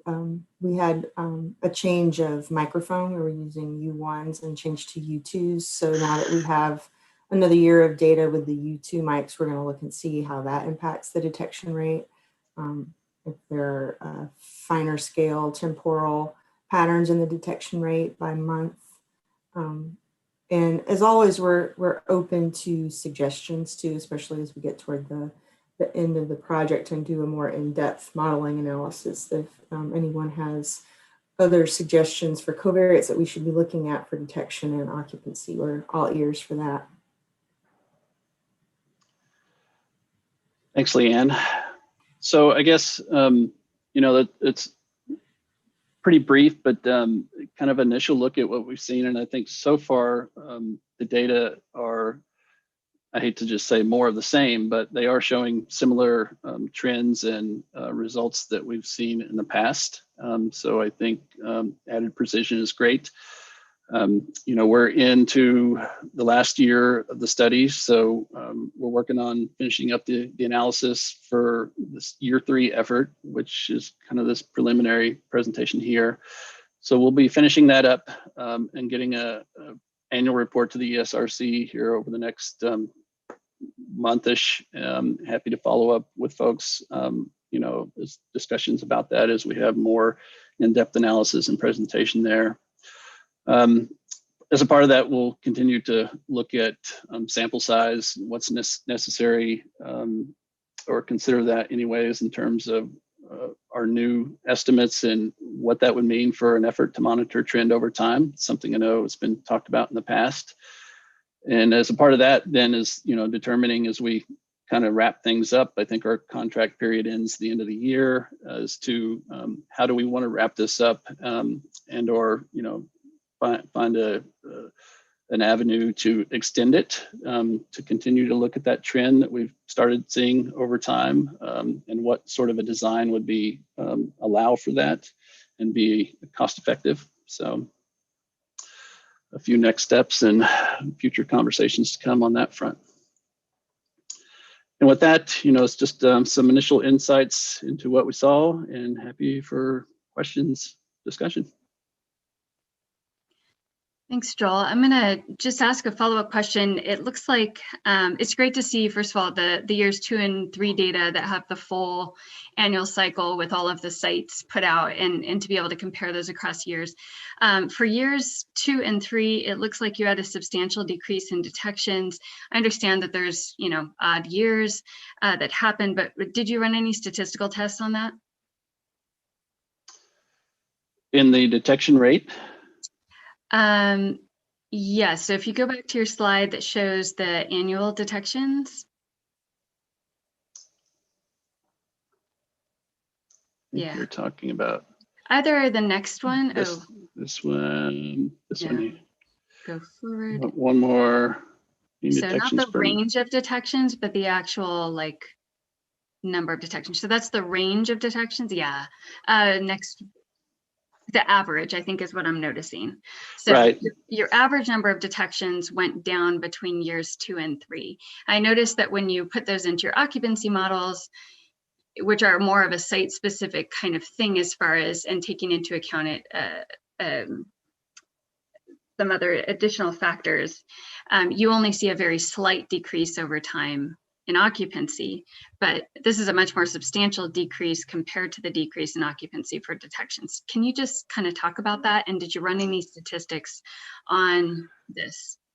No, I don't think we've looked at that statistically speaking. And I would probably caveat a little bit, not to place too much emphasis on this one component, right? This is for the summer season, but if we were to look at the spring season, we don't see that same decline, right? Year 1, and this was a full year 1 because it was, you know, the tail end of the year 1 part would be this season. We've seen no similar change. So I think we have 2 other seasons that aren't presented here, and so I would want to look at those more closely before reading too much into this one difference here. But we haven't looked at it statistically to look at this. Was it? a significant change. So. Okay. Yeah, and I obviously wouldn't put too much stock in just the difference from one year to another. Right. Right. Two sample thing does not a trend make, but Sure. I think it is something to keep an eye on, and it does speak to where this tool can be useful, which is kind of that the big picture trends, right? This is a cheap tool, comparatively cheap tool for being able to look at overall trends in detection. And I think the other take-home message I really see from this is the importance of that year-round sampling, because you're showing that detection really does change across seasons depending on what they're doing. So if someone sampled in spring one year and fall the next year and whatever, we couldn't trust those results at all because it's not comparable. So those are some important take-home messages. But I would want to see, once you get some more years of data, how many more years do you have on this monitoring effort? Are you contracted for? We're actually into the last year right now. So, I mean, our initial goal was to basically wrap up here mid 2021. So that's kind of because of the staggered rollout, we have to kind of come up with what's the right time to conclude for analysis purposes, but it'll be sometime this year. So we have another 6 to 9 months of data probably to add to this analysis if this, ran through last June through August, depending on the site here. So. Okay, so just a comment then that I would make directed at Michelle and Afshin, I guess, is that it seems important to put some sort of long-term monitoring effort in, given the increase in wind farms that we're continuing to see across the islands. This seems important to have as a long-term monitoring effort to see long-term trends in both mean number detections across years and occupancy as new wind farms go in. It seems really important to have comparable data across time. So I'll just direct that comment at Michelle and Afshin, since Joel, the contract will end soon. But thank you for your presentation. Yeah, you're welcome. And I think there are several. That's one tool, obviously, for the purpose for the tool here, but another is, some of the discussions we were just having at, site level sort of monitoring and how that compares as a control to more of an island-wide perspective. Because we do have, like, with the presentation on UCOA, we have data for the past 4 years of that same metric, and how we haven't, I don't think, seen such a change in that proportion of nights across the island that was seen there. It's only kind of a subset, but those are the sorts of things that I think you get out of this for context as well. So, yeah, Joel, that was going to be my clarifying question. You were the one that was running the UCOA monitoring as well, right? No, we were not doing the UCOA. Yeah. Okay. I'm particularly curious about the monitoring stations that are around the Kavailuwa site. Could you just walk us through that and the trends we're seeing on those monitors? I think the trends have been similar across time. They're kind of mid-level activity sites right around the project itself. Several of them are on the property or near the entrance gate, and they tend to have pretty consistent data over time. And they're mid-tier in terms of the amount of activity.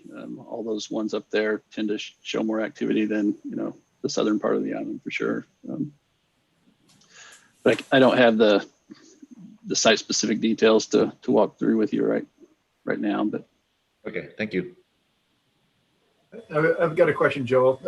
Were you able to parse out feeding buzzes at all through your analyses?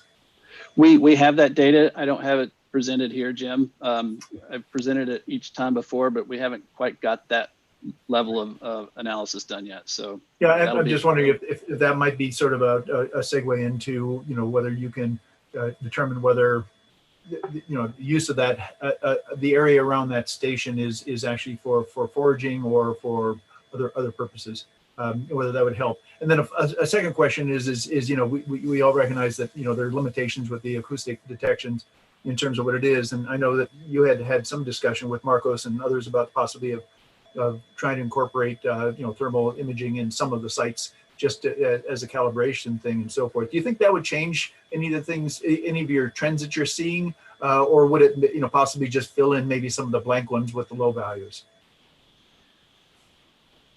I don't have a great feel there, honestly, Jim. If we talked about that, and it was something that, I basically totally got sidelined on last year because the impracticability of trying to actually implement something. But I think it would be super interesting as we look at, sites with acoustics and video.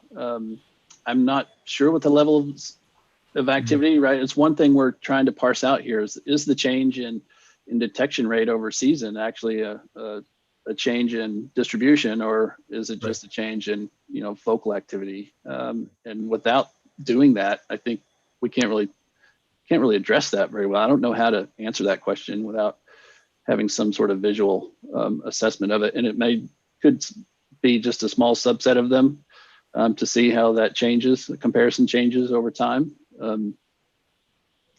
Yeah. That to me is the $1 million question is, are they actually moving from season to season, or are they just becoming more or less detectable? And so I'd like to look at some different kinds of models. I would like to be able to use as much of the data as possible. We're taking data every 7 or 14 days to be sure that we're getting roughly independent data. We still have a little bit of temporal autocorrelation that needs to be accounted for in the model that we're using. But it would be nice to use as much data as possible and try to get to the root of this question. Are they moving, or are they just not as detectable? Just to make sure that I'm interpreting what you're doing appropriately. So you have a random distribution of detectors across the island. And it's probably a safe assumption that the whole population is not migrating over to a different island seasonally. So if your detectors are randomly distributed across the island and you see this trend across the island, then we can assume that it's just they vocalize less during particular seasons than other seasons, right? As opposed, yes, maybe there are shifts that take place, but you can't interpret the change in vocalizations as a shift in occupancy because you see the trend island-wide, right? Well, it's interesting that, it changes by breeding season. So are there better areas for the lactation season for survival, or are they just, vocalizing more because they have babies on them and they're just easier to detect? But do you get hot spots popping up in certain places and disappearing from others, or is the trend across the island that you get an increase and then a decrease? Your models were, did you actually run the model by season as opposed to just the overall model? Well, putting that season in the detection probability, is an assumption that these changes are based on detection changes. When I run the model with season effects in the extinction and colonization parameters, it doesn't converge. There's just not quite enough data yet. I was hoping with this last lactation season that we would be able to get a model that converges. So I'm going to look at this in a Bayesian context because it's generally easier to get converging models like that. So that's the next step, is to put this in a Bayesian context and see if we get some sort of statistical information. But it may just be a biological question. It may just be that we need to know what these bats do from season to season, and that statistically we can't necessarily get to the root of it without eyes on bats. Right, and that's when the thermal imaging would be an interesting option. Yeah, as things wrap up on this project, I think it'd be really important to come back to the SRC for a discussion on an agenda item to talk about again what was learned from this project, and particularly what are next steps forward. I mean, how is this something we should be applying elsewhere on different islands? I know you've got an effort going on East Maui right now too. I think it's a very useful type of study, and that possibly we could enhance it in other ways to try and again tie it in more in terms of how the bats are using the different habitats in terms of the importance of it for foraging or for other purposes too. So I'm looking forward to, as this comes a little bit more along the line, is again to have a schedule, specific time on an agenda to talk about this and next steps with it. It's very important stuff. And Yeah, Joel? thank you, Jim. I think that's a really good idea to bring this up. I think this discussion could last a long time, and I don't think we have the time right now, unfortunately. Exactly. So I did kind of want to move us along if possible. I know Dave has joined the meeting as well. Okay. So I do have one, hopefully quick question for Joel, and this is Loyal. Was there any sort of geographic pattern to the extinction colonization across the island for the cells? Ooh, that's a good question. And I don't know. I would punt to Leanne. I doubt she has looked at it that closely yet either. Well, it kind of comes out in the maps though, where we see, in the pre-pregnancy season, we're seeing, and post-lactation, we're seeing that, the areas in the north and the west side of the island are typically occupied, whereas we're seeing things in the south and the east kind of blinking off there.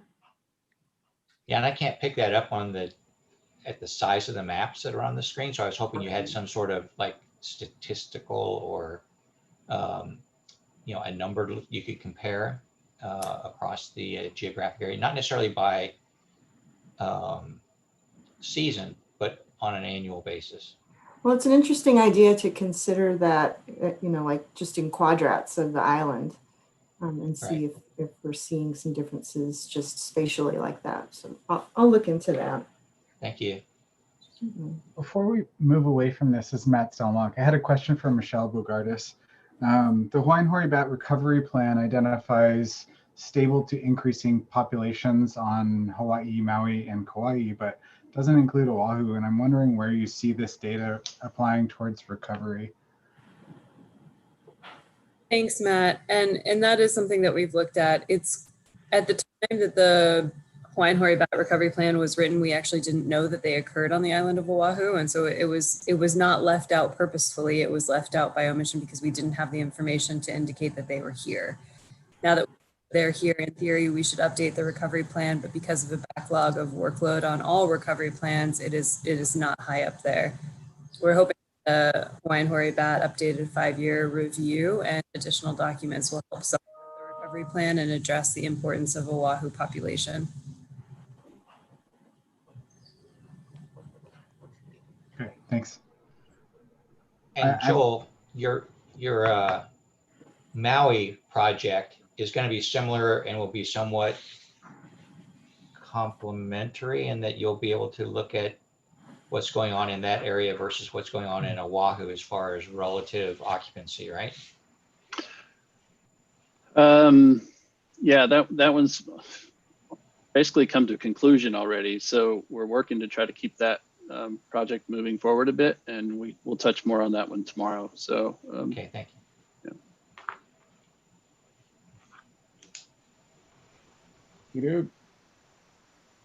Okay, well, thanks very much. Let's move along to the next presentation, scheduled for 10:30, so we're running a little bit late, so hopefully we can catch up here.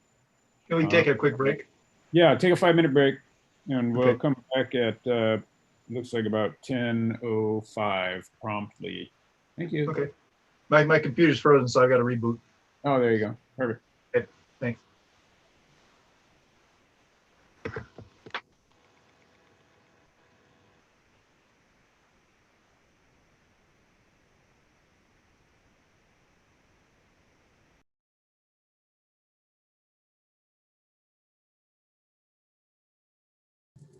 For the Kavailuwa team, if you're still on, just wanted to say thank you for the presentation. Appreciate the information.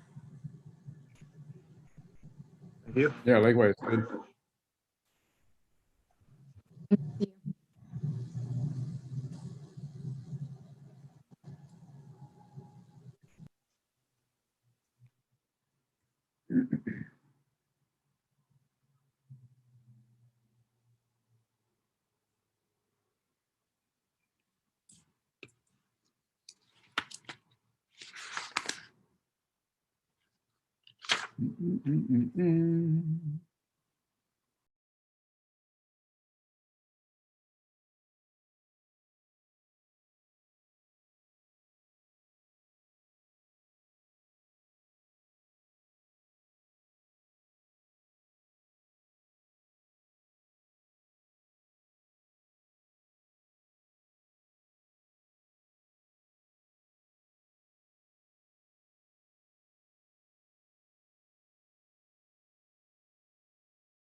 Good, okay. 11:05.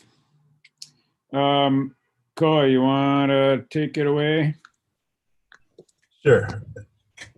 Yeah, so I'll just, I'm going to give a brief overview of the Beetalon HCP, and then Susan will finish the presentation. So I just wanted to, before we start, mention that we have Daryl Ng from DHHL, we have Daryl Young from DOT, we have Susan Ching, the state botanist, as well as Matt Kier, state botanist, and we also have Glenn Metzler, who are all involved with this HCP. All right. Koa, did Linda join us? I can't tell from the list. Yeah, Linda's here. Okay. Hey, Linda, thanks. Okay, so just to start off, so the Beetalon HCP, the purpose of it was to offset a Beetalon take for the construction of the North-South Road, the Kapolei Parkway Extension, Homestead Development by DHHL, development by the University of Hawaii West Oahu, as well as a contingency reserve area, which I'll go into detail later. So the main license holder for this HCP is the Department of Transportation, and there are also certificates of inclusion, which includes DHHL, University of Hawaii West Oahu, the Honolulu Authority for Rapid Transit, also known as HART, and the Salvation Army.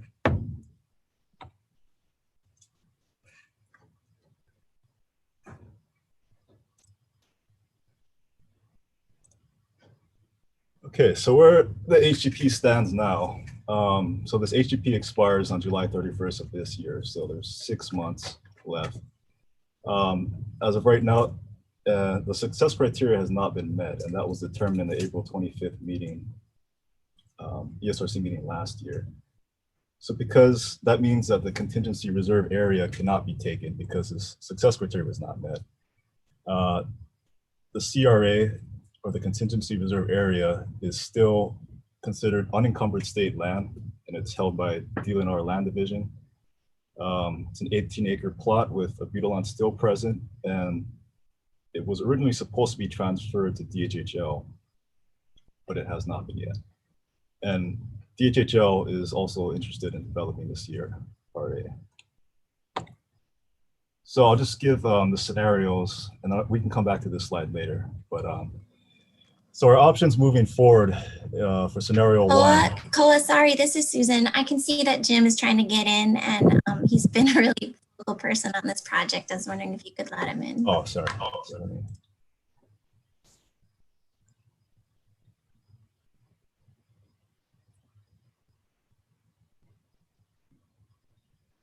All right, Jim should be in. Okay, so option one is to extend the HCP for another 3 to 5 years under adaptive management to meet a modified success criteria that Susan Ching will present on. However, this would require additional funds, as there are no funds left. Option two is the HCP expires and the CRA remains unless a new HCP is developed, which could be picked up by DHHL. And this would include, the new HCP would include meeting the modified success criteria, which would then allow for take to occur on the CRA. So with that, I'll hand it off to Susan Ching. Sorry, there's a delay in changing slides for some reason. Okay. That is basically what I was going to go over as well, but he did a really good job of outlining it. So this is just another slide to show that what criteria there are and what has been met and what hasn't been met. As we discussed, the measurable short-term success criteria, the initial one was already determined that it wasn't met because of this criteria 2A, a recruitment of seedlings that survive through the dry season without irrigation. And so the data just was inconclusive. I think we could argue back and forth about it, but the plants weren't tagged, and the reports don't particularly say, you know, in my opinion, and moving on to the measurable long-term success criteria, we've tentatively met the first one, although averaged over a 5-year period to have 80 adult plants in a population for at least one of the populations. It's not current. It would have to go back several years in order to meet that 5-year average, because the average is much lower now. And then the second one, the number of seedlings recruiting into the mature age class must be greater than the mortality rate of existing adult plants, and that has not been met. And the whole main reason why a lot of these things aren't being met is because of the requirement of seedling recruitment. And we've only seen significant seedling recruitment in a few of the really rainy years. And I think that wasn't anticipated. And we also have documented a seed borer and all these little tweaks in the biology that weren't necessarily known at the time of the writing of this HCP have contributed to not being able to meet this criteria. And then, of course, the overall success criteria is also not met. So given that, and we don't want to belabor it because you can't meet those criteria at the way that the success criteria are written. I try to come up with a proposal to get there. So I don't know if you can show the next slide, Koa.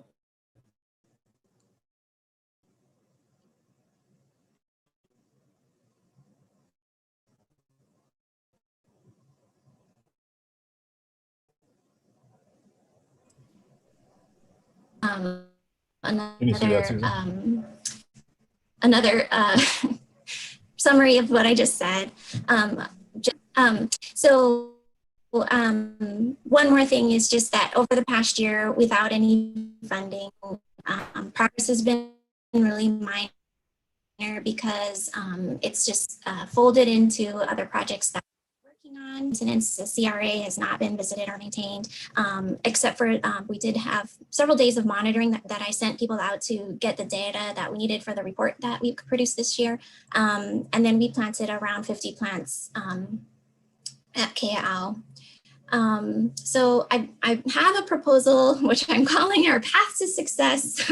It's a modification of the criteria so that the CRA could be developed within approximately 3 to 5 years. And of course, the plan would have to be, reviewed and everything by the committee, but it's just a talking point. Do you want to go on to that, or does anyone have any questions? Susan, I have a quick question. Did they not, can you remind me of the history? Did the funds run out because they didn't provide the promised funds, or because the costs were higher than expected, or option C? Yeah, the costs I think were higher than expected. The average was the total amount provided was equates to about $60,000 a year. And, with the cost of a full-time employee, with the cost of overhead and fringe, that doesn't even cover that particular individual. And then we were also required to build a nursery, and there would have to be a vehicle for this person, and there was supplies and, propagation materials, herbicide, weed whackers, and everything like that. So the money did run out a couple of years ago, actually. And we were supplementing the project with another project out by the Fish and Wildlife Service in Kavailuwa. So the project employee was doing a half-time work on the project on this HCP. So yeah, that is where the money went. And I have a very detailed documentation of our budget and, where the accounting of all of those funds are. But yeah, in my opinion, it just wasn't enough to do what was asked of the success criteria.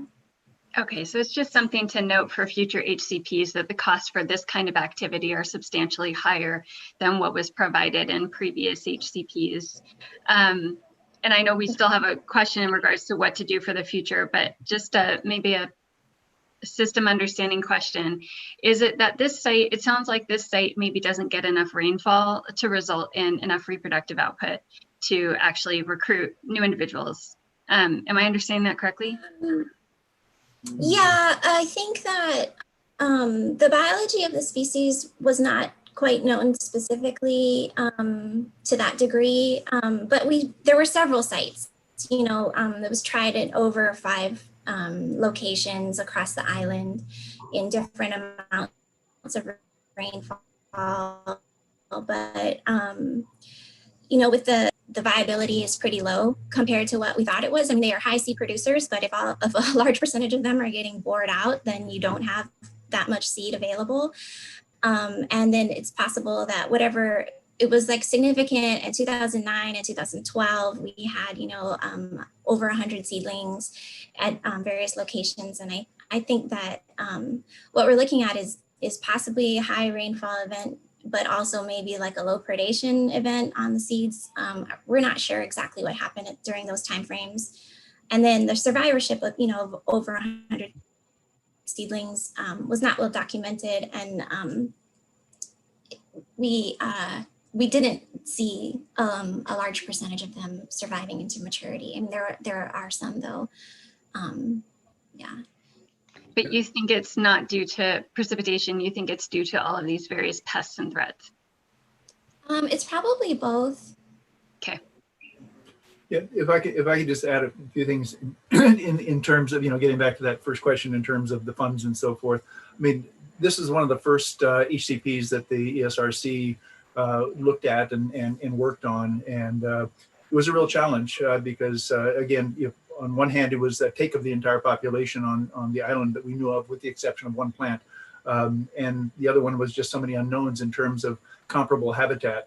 So I think it was a real challenge. But I think the other issue, and I think this has come up in a number of more recent HCP discussions that we've had in terms of change conditions or when do you trigger adaptive management actions. And one of the problems we had with this project was there was a hiatus there in terms of annual reports. We were not getting annual reports on a regular basis.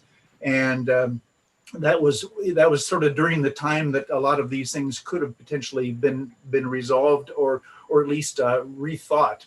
And so again, it gets back to the very importance of having annual discussions in terms of whether a project is on track or not, and triggers for adaptive management.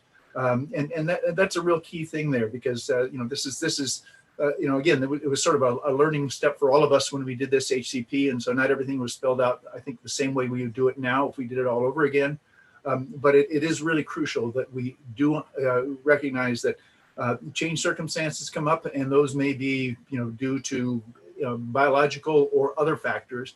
And it is so important that we do have these reviews and be able to, as a group, both with the permittees as well as the ESRC and the agencies, have the discussions that may lead to trying to solve some of the problems that come up that were not anticipated. Well said, Jim. And I was about to say something similar.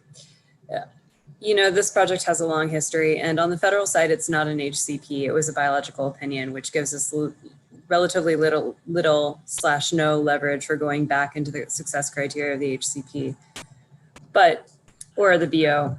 A couple of different things that I wanted to point out. One part of the issue with the funds, Melissa, was that I think that the funds were supposed to be in an endowment, and the interest from that endowment was intended to create the conservation on the ground money every year. And it wasn't set up quite that way, or something happened with it. And so what was intended to be a long-term conservation fund source wasn't, right? And then on top of that, the cost for implementing the actions was higher than anticipated. Secondly, sort of what Jim was alluding to, when we talk about HCPs today, the ones that we've put together over the last 6 to 7 years, the HCP must meet the success criteria, period.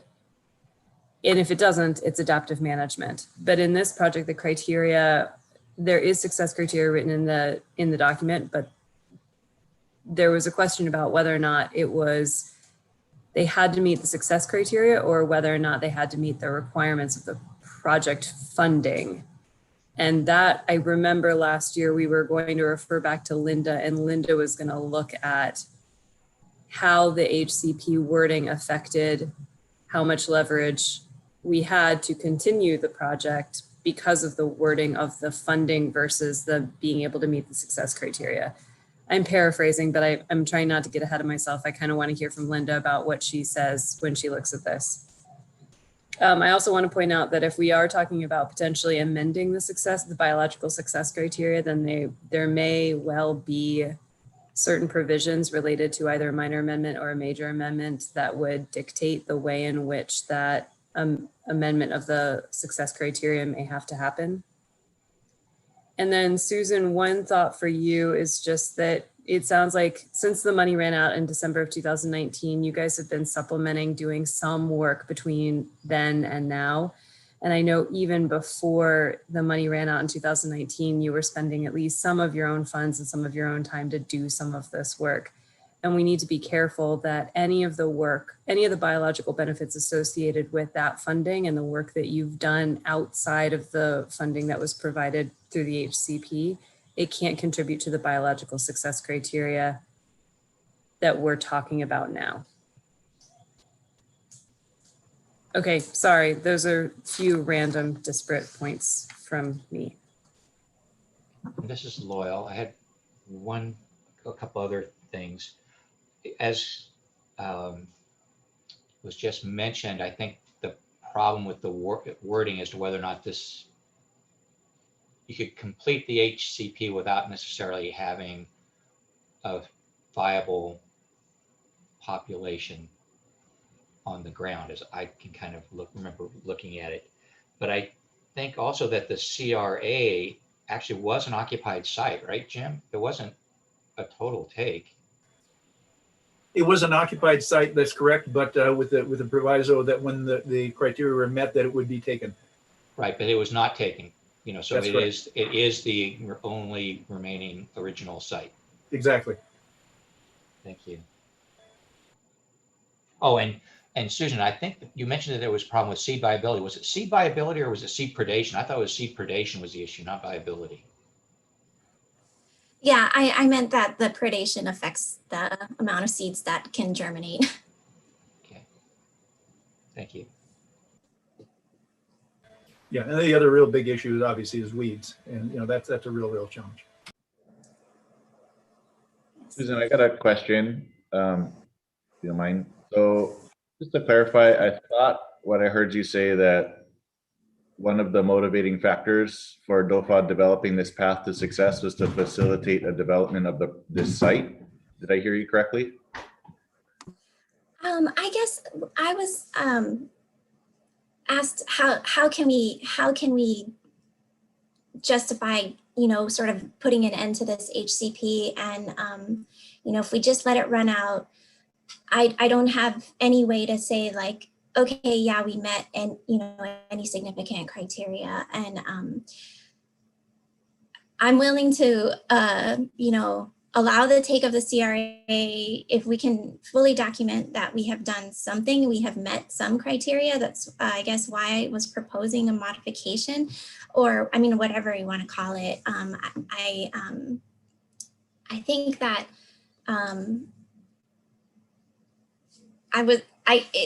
it's not in order for them to be able to develop it. It's more for me to put it to rest. I would like to see just this little bit more amount of contribution to say, like, we've done the monitoring we needed to, we've documented it, and we can say that we have, adapted our management or our criteria in order to say that. If we just let it go, I mean, that's an option as well.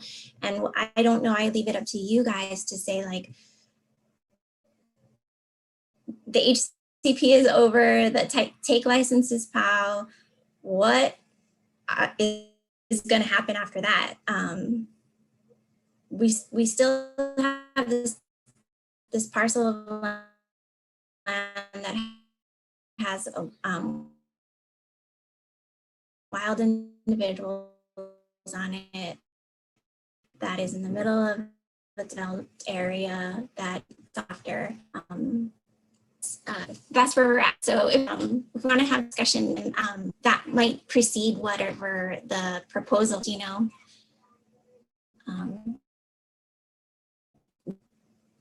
one or two of COA's options a couple slides back. Actually, it's maybe the license holder, so Daryl. Susan, forgive me if I missed this. If there's a little bit of pausing happening with the feed, but do you actually see a path to success as far as you've mentioned a number of threats? Do we actually know how to mitigate for those threats to result in increased reproductive success? So like, can we deal with the borer bug? Sorry, I'm not a botanist, but are there things we can do that you see?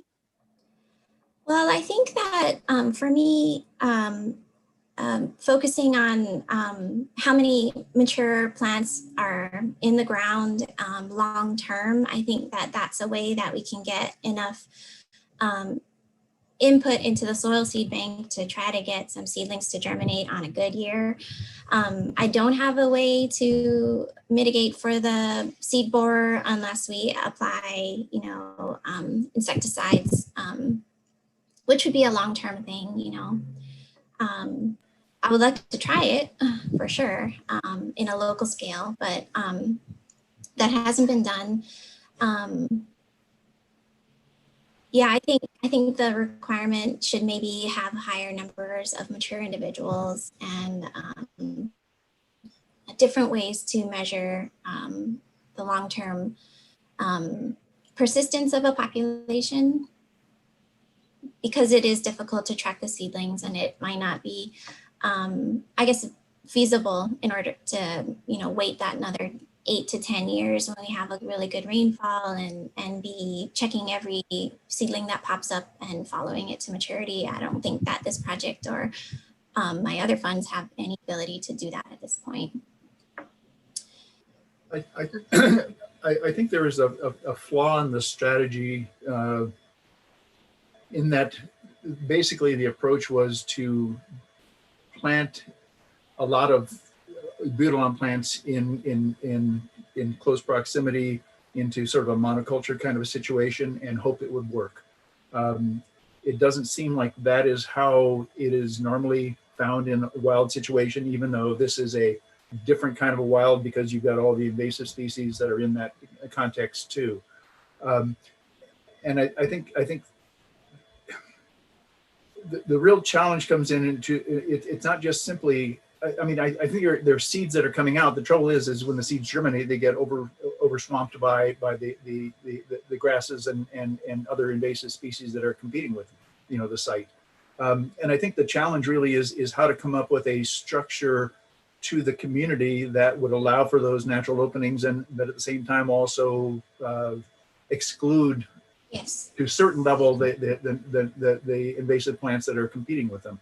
And I think this is one of the things that, again, we tried to stimulate this discussion several years ago with a site visit, and we brought in Rick Barboza and Butch Haas to get their opinions in terms of how to approach a thing like this, and their suggestions were ones where you can build a community where Abutilon is part of that community. It's not the dominant species in there, but it's part of that community, and because of the other community components, you're going to have the kind of space in there that a species like Abutilon could be surviving in the gaps, and that would also minimize the amount of weed control that needs to be done.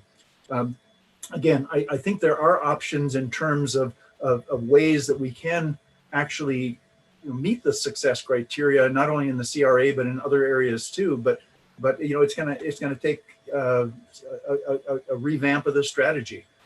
So I'm not comfortable with trying to keep the same old approach in terms of how many plants can we get in the ground and then hope that enough seedlings come up, because I don't think that strategy is going to work. So I think we really need to rethink this if we're going to move ahead. It's not just simply a checkoff exercise. Can we reach the number, and by caring for them through weeding and so forth, we're able to meet the criteria, and then as soon as that stops, we lose the population.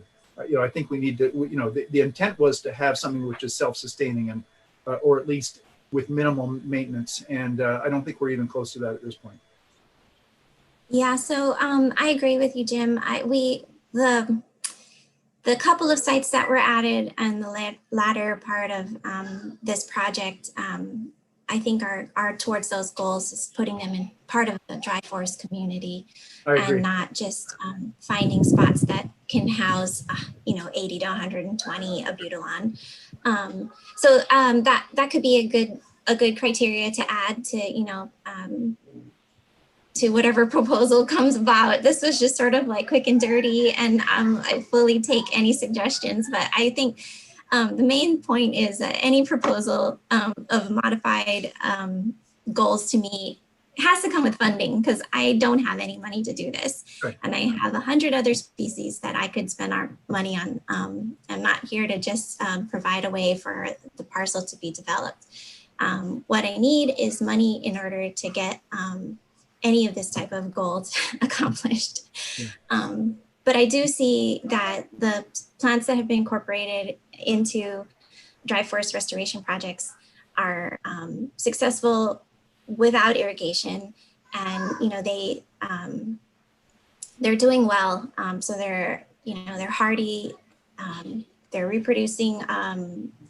They're persisting, and they're showing signs of maturity, producing flowers and fruit and all of that. So I do think that those are more long-term success sites. Whether or not we have the time frame available to try to experiment with that on this project, I don't know. but yeah, I guess maybe this is premature, and we should talk to the ITL holders and the Linda Chow about where we're going.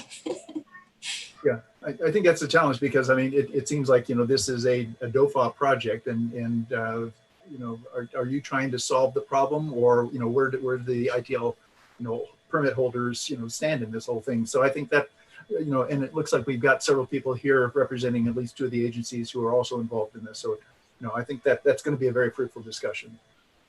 And I just want to reiterate that I am concerned that this pathway to success gets us some success criteria at the end of year 5. So it's year 6, they can tear it all up and build a casino. I don't think that's what that's certainly not within the spirit of 195D. Maybe Linda can chime in here, but we need long-term ecological integrity of places in Hawaii, whether or not there's urban development around them or not.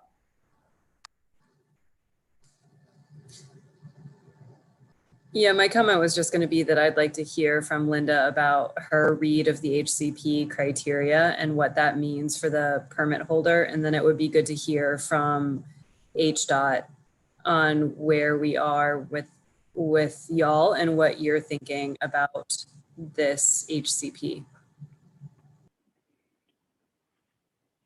Okay, so I guess I'm up then. So my understanding of this HCP, and I was around when it was created, but I was not involved in the creation of it.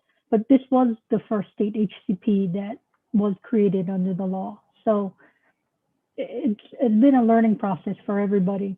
I think when you look at this HCP together with the MOA that was created, it kind of ended up, and I think Michelle is correct, that the HCP, especially read together with the MOA, committed HDOT to merely provide the funding, and that the responsibility for success actually was put on DLNR as the implementing entity, which is why DLNR no longer tries to take that role anymore in HCPs, because of the difficulty of having to be the ones to implement an HCP and to regulate on the HCP as well. But a lot of the responsibility for HDOT was on providing the funding. As far as I understand, they did provide that funding. As far as the success criteria, I mean, I think the only thing left really is the CRA site, which is about the only thing that we can kind of hang on to as far as not having been met, the success of the CRA site. And the upshot of that is the disposition doesn't go the way it was intended to under the HCP. In other words, it was intended to go to DHHL once those plants could be removed from that site. And Kavika, I understand your concern, but I think the idea at the time was that once the success criteria was met, that site could be used by DHHL for housing and other purposes under their mission. So there's a lot of DHHL housing in that area. And I believe that the idea was that it would be put to other housing uses. So it was going to be an area that was going to be used. The plants were going to be removed, and there was no intention for any of the plants to remain in that area. So, there is that. And I think once they meet the success criteria and we approve the removal of the plants from that area, technically they should be free to use it however they see fit. They are a public trust purpose, and we need to allow them to use it for that public trust purpose. Were there specific questions you wanted me to respond to, Michelle, or any of the DOFA people? I think that answered my question, Linda. Thank you. Yeah, I guess the question still comes down to is what is the trigger that would release the CRA? So, I mean, that's what we need to really get clarity on. So, and I think Cole's slide regarding the options or the scenarios really point out what the options are. I mean, the CRA isn't going to be released as it stands now. So DHHL is still interested in acquiring the CRA. So the question is, do we then want to enter into a new HCP with the DHHL for the CRA site specifically to set up new success criteria for that site, and then to allow for the release of the CRA to DHHL once that success criteria is met? So essentially, Linda, you're saying that the ball is in HDOT's court as to whether or not they would want to try and provide additional funding in order to meet the success criteria so that they would have the option of potentially pursuing the CRA at some point in the future, or the HCP is done. Well, I don't think it would be I don't think it would be HDOT, because HDOT will not benefit from the CRA being released. The CRA being released, it would be DHHL. Yeah. Okay. So this is Loyal. Is there a concern? I mean, DHHL would be the one that would be then wanting to push forward to do the extension, so to speak. Is this even doable under the, like this would be a major shift in who would be holding the take license, right? It would be. It would either have to be, I mean, either it would be a major amendment or would be a new HCP. And in either case, I think the requirements would be substantially the same. Yeah. So obviously the amendment would be quicker. Yeah. Well, I mean, a concern I've got is that if there is no funding really to manage the CRA as it is, it's going to continue to dwindle down to nothing, and the plants that are there will be lost. And then does it become a moot point at that point? What I'm hoping is that that Susan's going to walk us through the different sites, especially the new sites that you're talking about in terms of how those are working. I'm very excited about the Kai'ao site. I think that's got a lot of potential, and really looking at what we on the SRC at that time envisioned in terms of success for this species that would bring it out into new populations that actually were self-sustaining in reasonable type of habitat. So rather than maybe it would be worthwhile to sort of see where do we stand in terms of those sites and getting towards that longer term, and then how does the CRA fit into that, whether that's a site which needs to be managed and maintained, and for how long, and what's happening in the other areas. Well, and I think one of the essential things that we need to determine is, and which is why they're on the call, is to ask DHHL if they are interested in providing, in putting in the funding that would be required to continue this HCP until we get to the success criteria and the CRA can be released.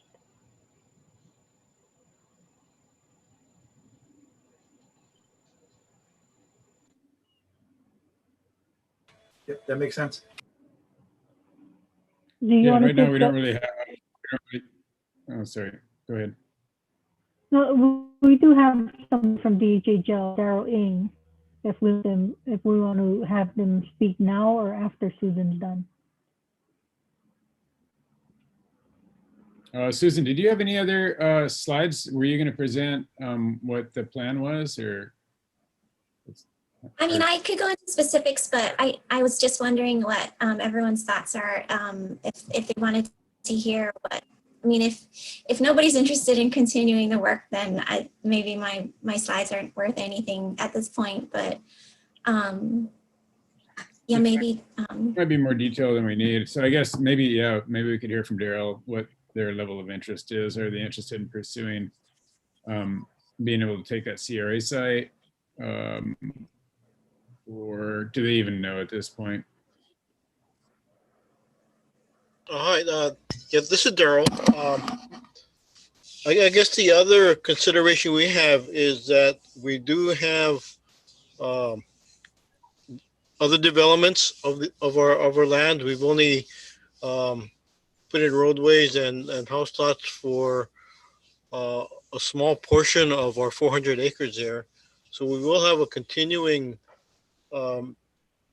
need to monitor plants on our undivided or undeveloped lands, and hopefully not run into any. But if we do, we need to have a contingency plan of what we can do with them, and which the a take license would certainly cover. As far as the existing CRA and funding, we need to take that to our chairman and commission. I don't have authorization to commit to any funding at this point. Okay, thanks. Yeah, we had talked about that here in-house, and I mean, one of the options certainly would be that this HCP just ends and we work with DHHL to create another HCP that includes the CRA site and their other sites. Like they have a number of sites in the area they're going to need coverage, and so that might be the most logical path forward, is just to come up with something that would cover all their lands out in that area. But we do want to, we are confirming that, or you are confirming that DHHL is interested in having some kind of coverage in this area as well as for the CRA area, right? Yes, and I'm sure UH West Oahu would also be interested. They have a lot of future development coming on board also. Yeah, so maybe DOFA should just start talking with DHHL about and West Oahu and see, you know, look at the bigger picture and see if we can come up with a new HCP that would kind of pick up where this one left off and try to move the ball forward on Abutilon and cover new areas. So Dave, this is Loyal. Is the UH West Oahu looking at Pueo in addition to Abutilon? I have no idea. Okay. We can start those discussions. I mean, they haven't approached us, so, you know, this is just something preliminary, and, you know, the applicants are going to have to come to us and work with us on it. It's just the path that we see the most likely going forward, because there's other, you know, especially with the rail coming online, that you know, there's going to be a lot of transit-oriented development along that line that maybe wasn't feasible or, you know, a priority in the past. And so now I think that's just going to accelerate a lot of development out in that EVA plane. And you're right, you know, there's Pueo issues out there as well. So that could be rolled into a multi-species HCP. Yeah, I just got a comment on the YouTube chat. So we have George Felix from Hart, who just says he's also interested in development in that area as well. Yeah, pretty much every landowner along the rail line will be interested, I'm sure. I mean, transit-oriented developments can be a big deal associated with the rail. And so there's a lot of vacant land out there, and I think the rail will drive a lot of development in that area, and subsequently require, you know, ITLs if there's species that need to be dealt with. I know that you know, Tom Berg's been pounding the drum on pueo out there for years, and so that's certainly going to be an issue.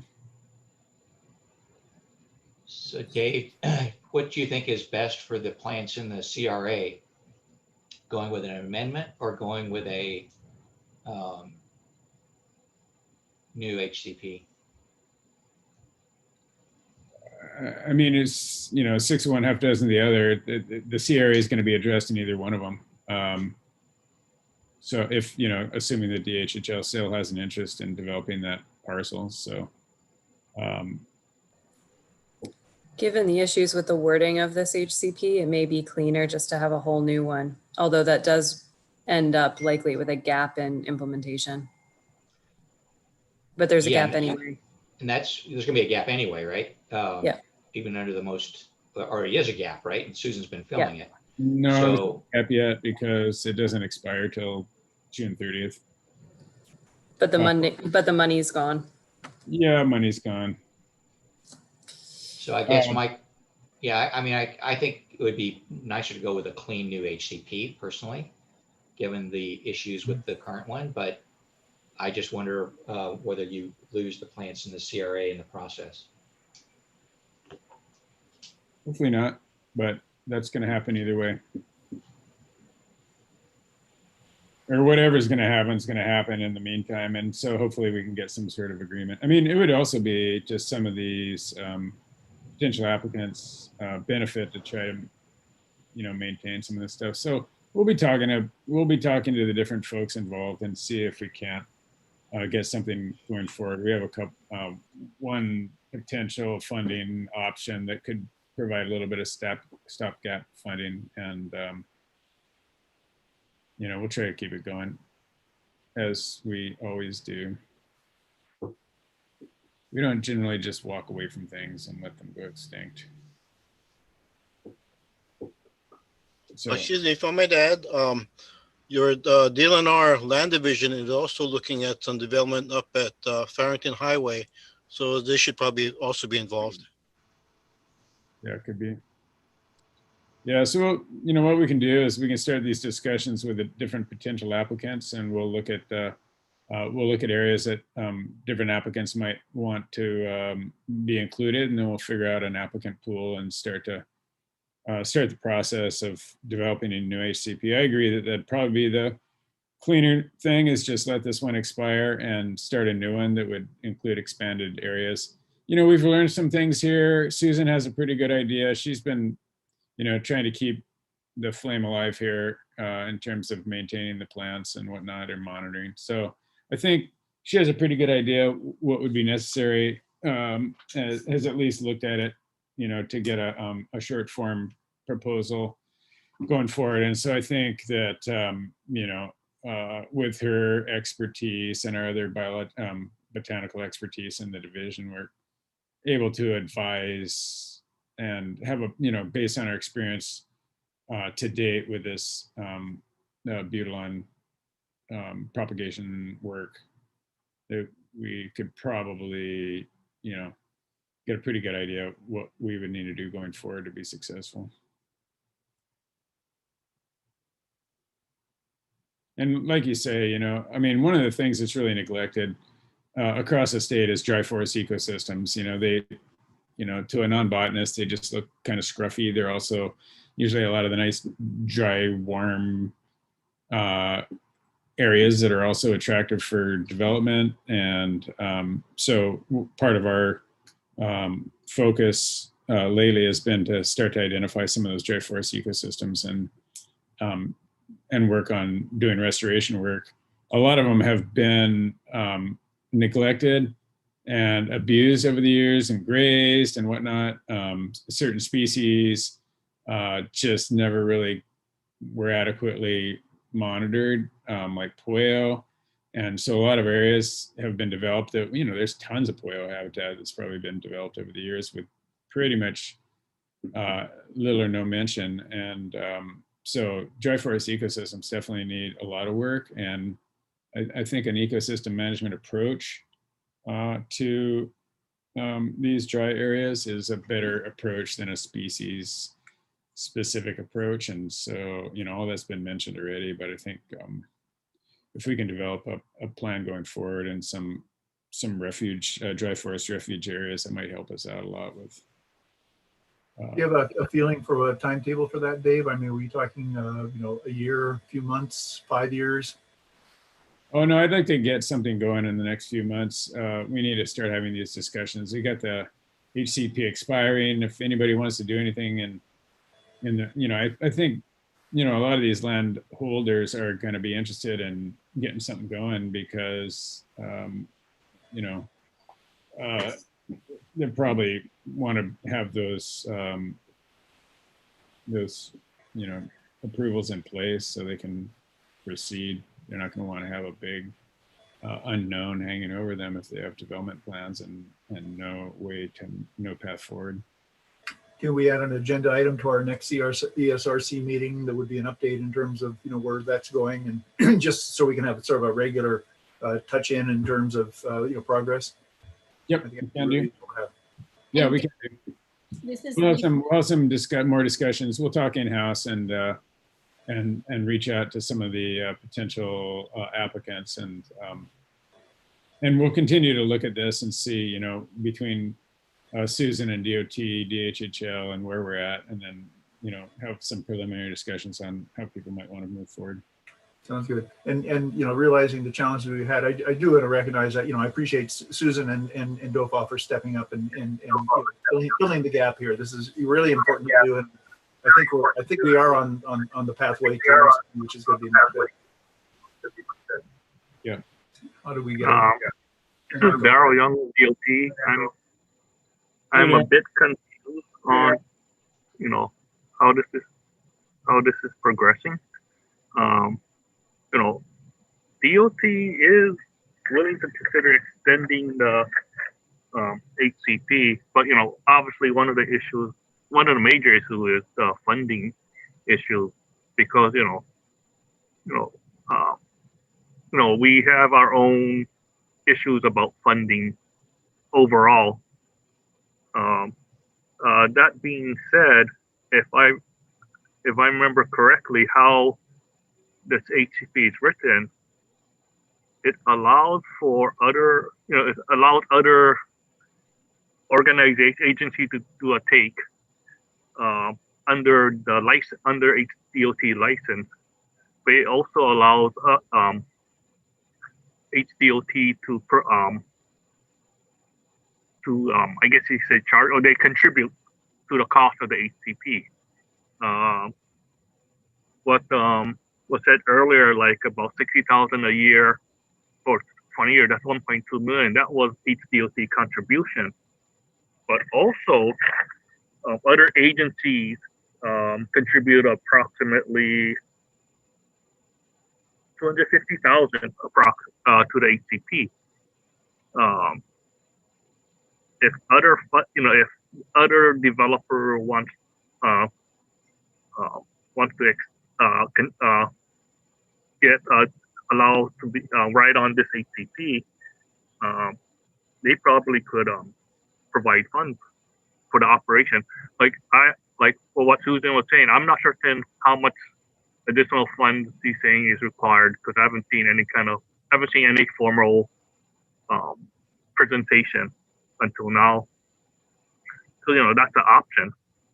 Basically extend the HCP for X amount of years, provide reasonable and achievable specific criteria, and then and continue running it as under HDOT, under HDOT license. That's a possibility, and I think it might be worthwhile to discuss this further. Yeah, that sounds good. Thank you, Daryl. Good. Thank you, Daryl. So we'll touch base with you, Daryl, and we can talk and see what your preference is moving forward. I mean, if you're willing to extend it, then that is certainly a viable option.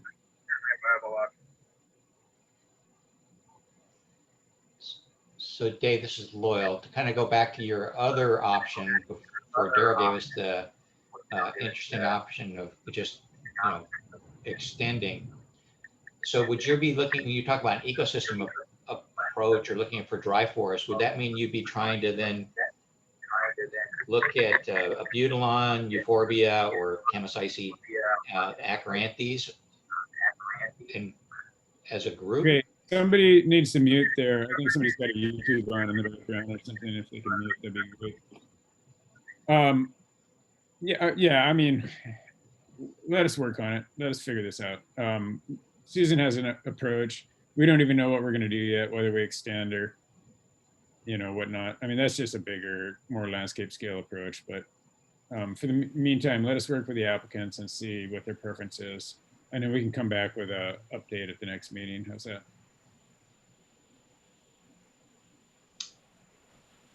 Okay with me. Sounds good. Okay. I would just want to point out that, the end game is, a self-sustaining population. Yep. Yes. Not just you're contributing money or doing X, Y, and Z. It's, an outcome-based success story. Yeah, and that was the naive intention of the original HCP, and I think we're just naive in terms of how it was written. Yeah. Well, I mean, to the extent that any native species are, self-sustaining, I think we can need to just caveat that. Yeah, especially in that habitat, right? Yeah. And then we just learn from what we learned from this HCP, but also Kenai. Yeah. Got it. Okay, we'll report back next meeting. Thank you much. Any other questions on that? Comments? Okay, we're running a little bit late for our agenda. Can we do half an hour? People want a little longer, 45 minutes? Half hour works for me. Okay, we'll stick to the agenda. We'll come back at 12:30. How's that sound? Are we okay with that? 12:30 it is. 12:30. Thank you, Susan. Yeah, thank you, Susan. Thank you very much for stepping up on this. Thanks. I'm sure we'll be in touch. We'll be talking. Thank you from Hawaiian Homes. Yeah. Okay. Thank you to Hawaiian Homes and DOT. Appreciate it. Yeah, no, really appreciate your being part of this discussion. It's been good to have you in there.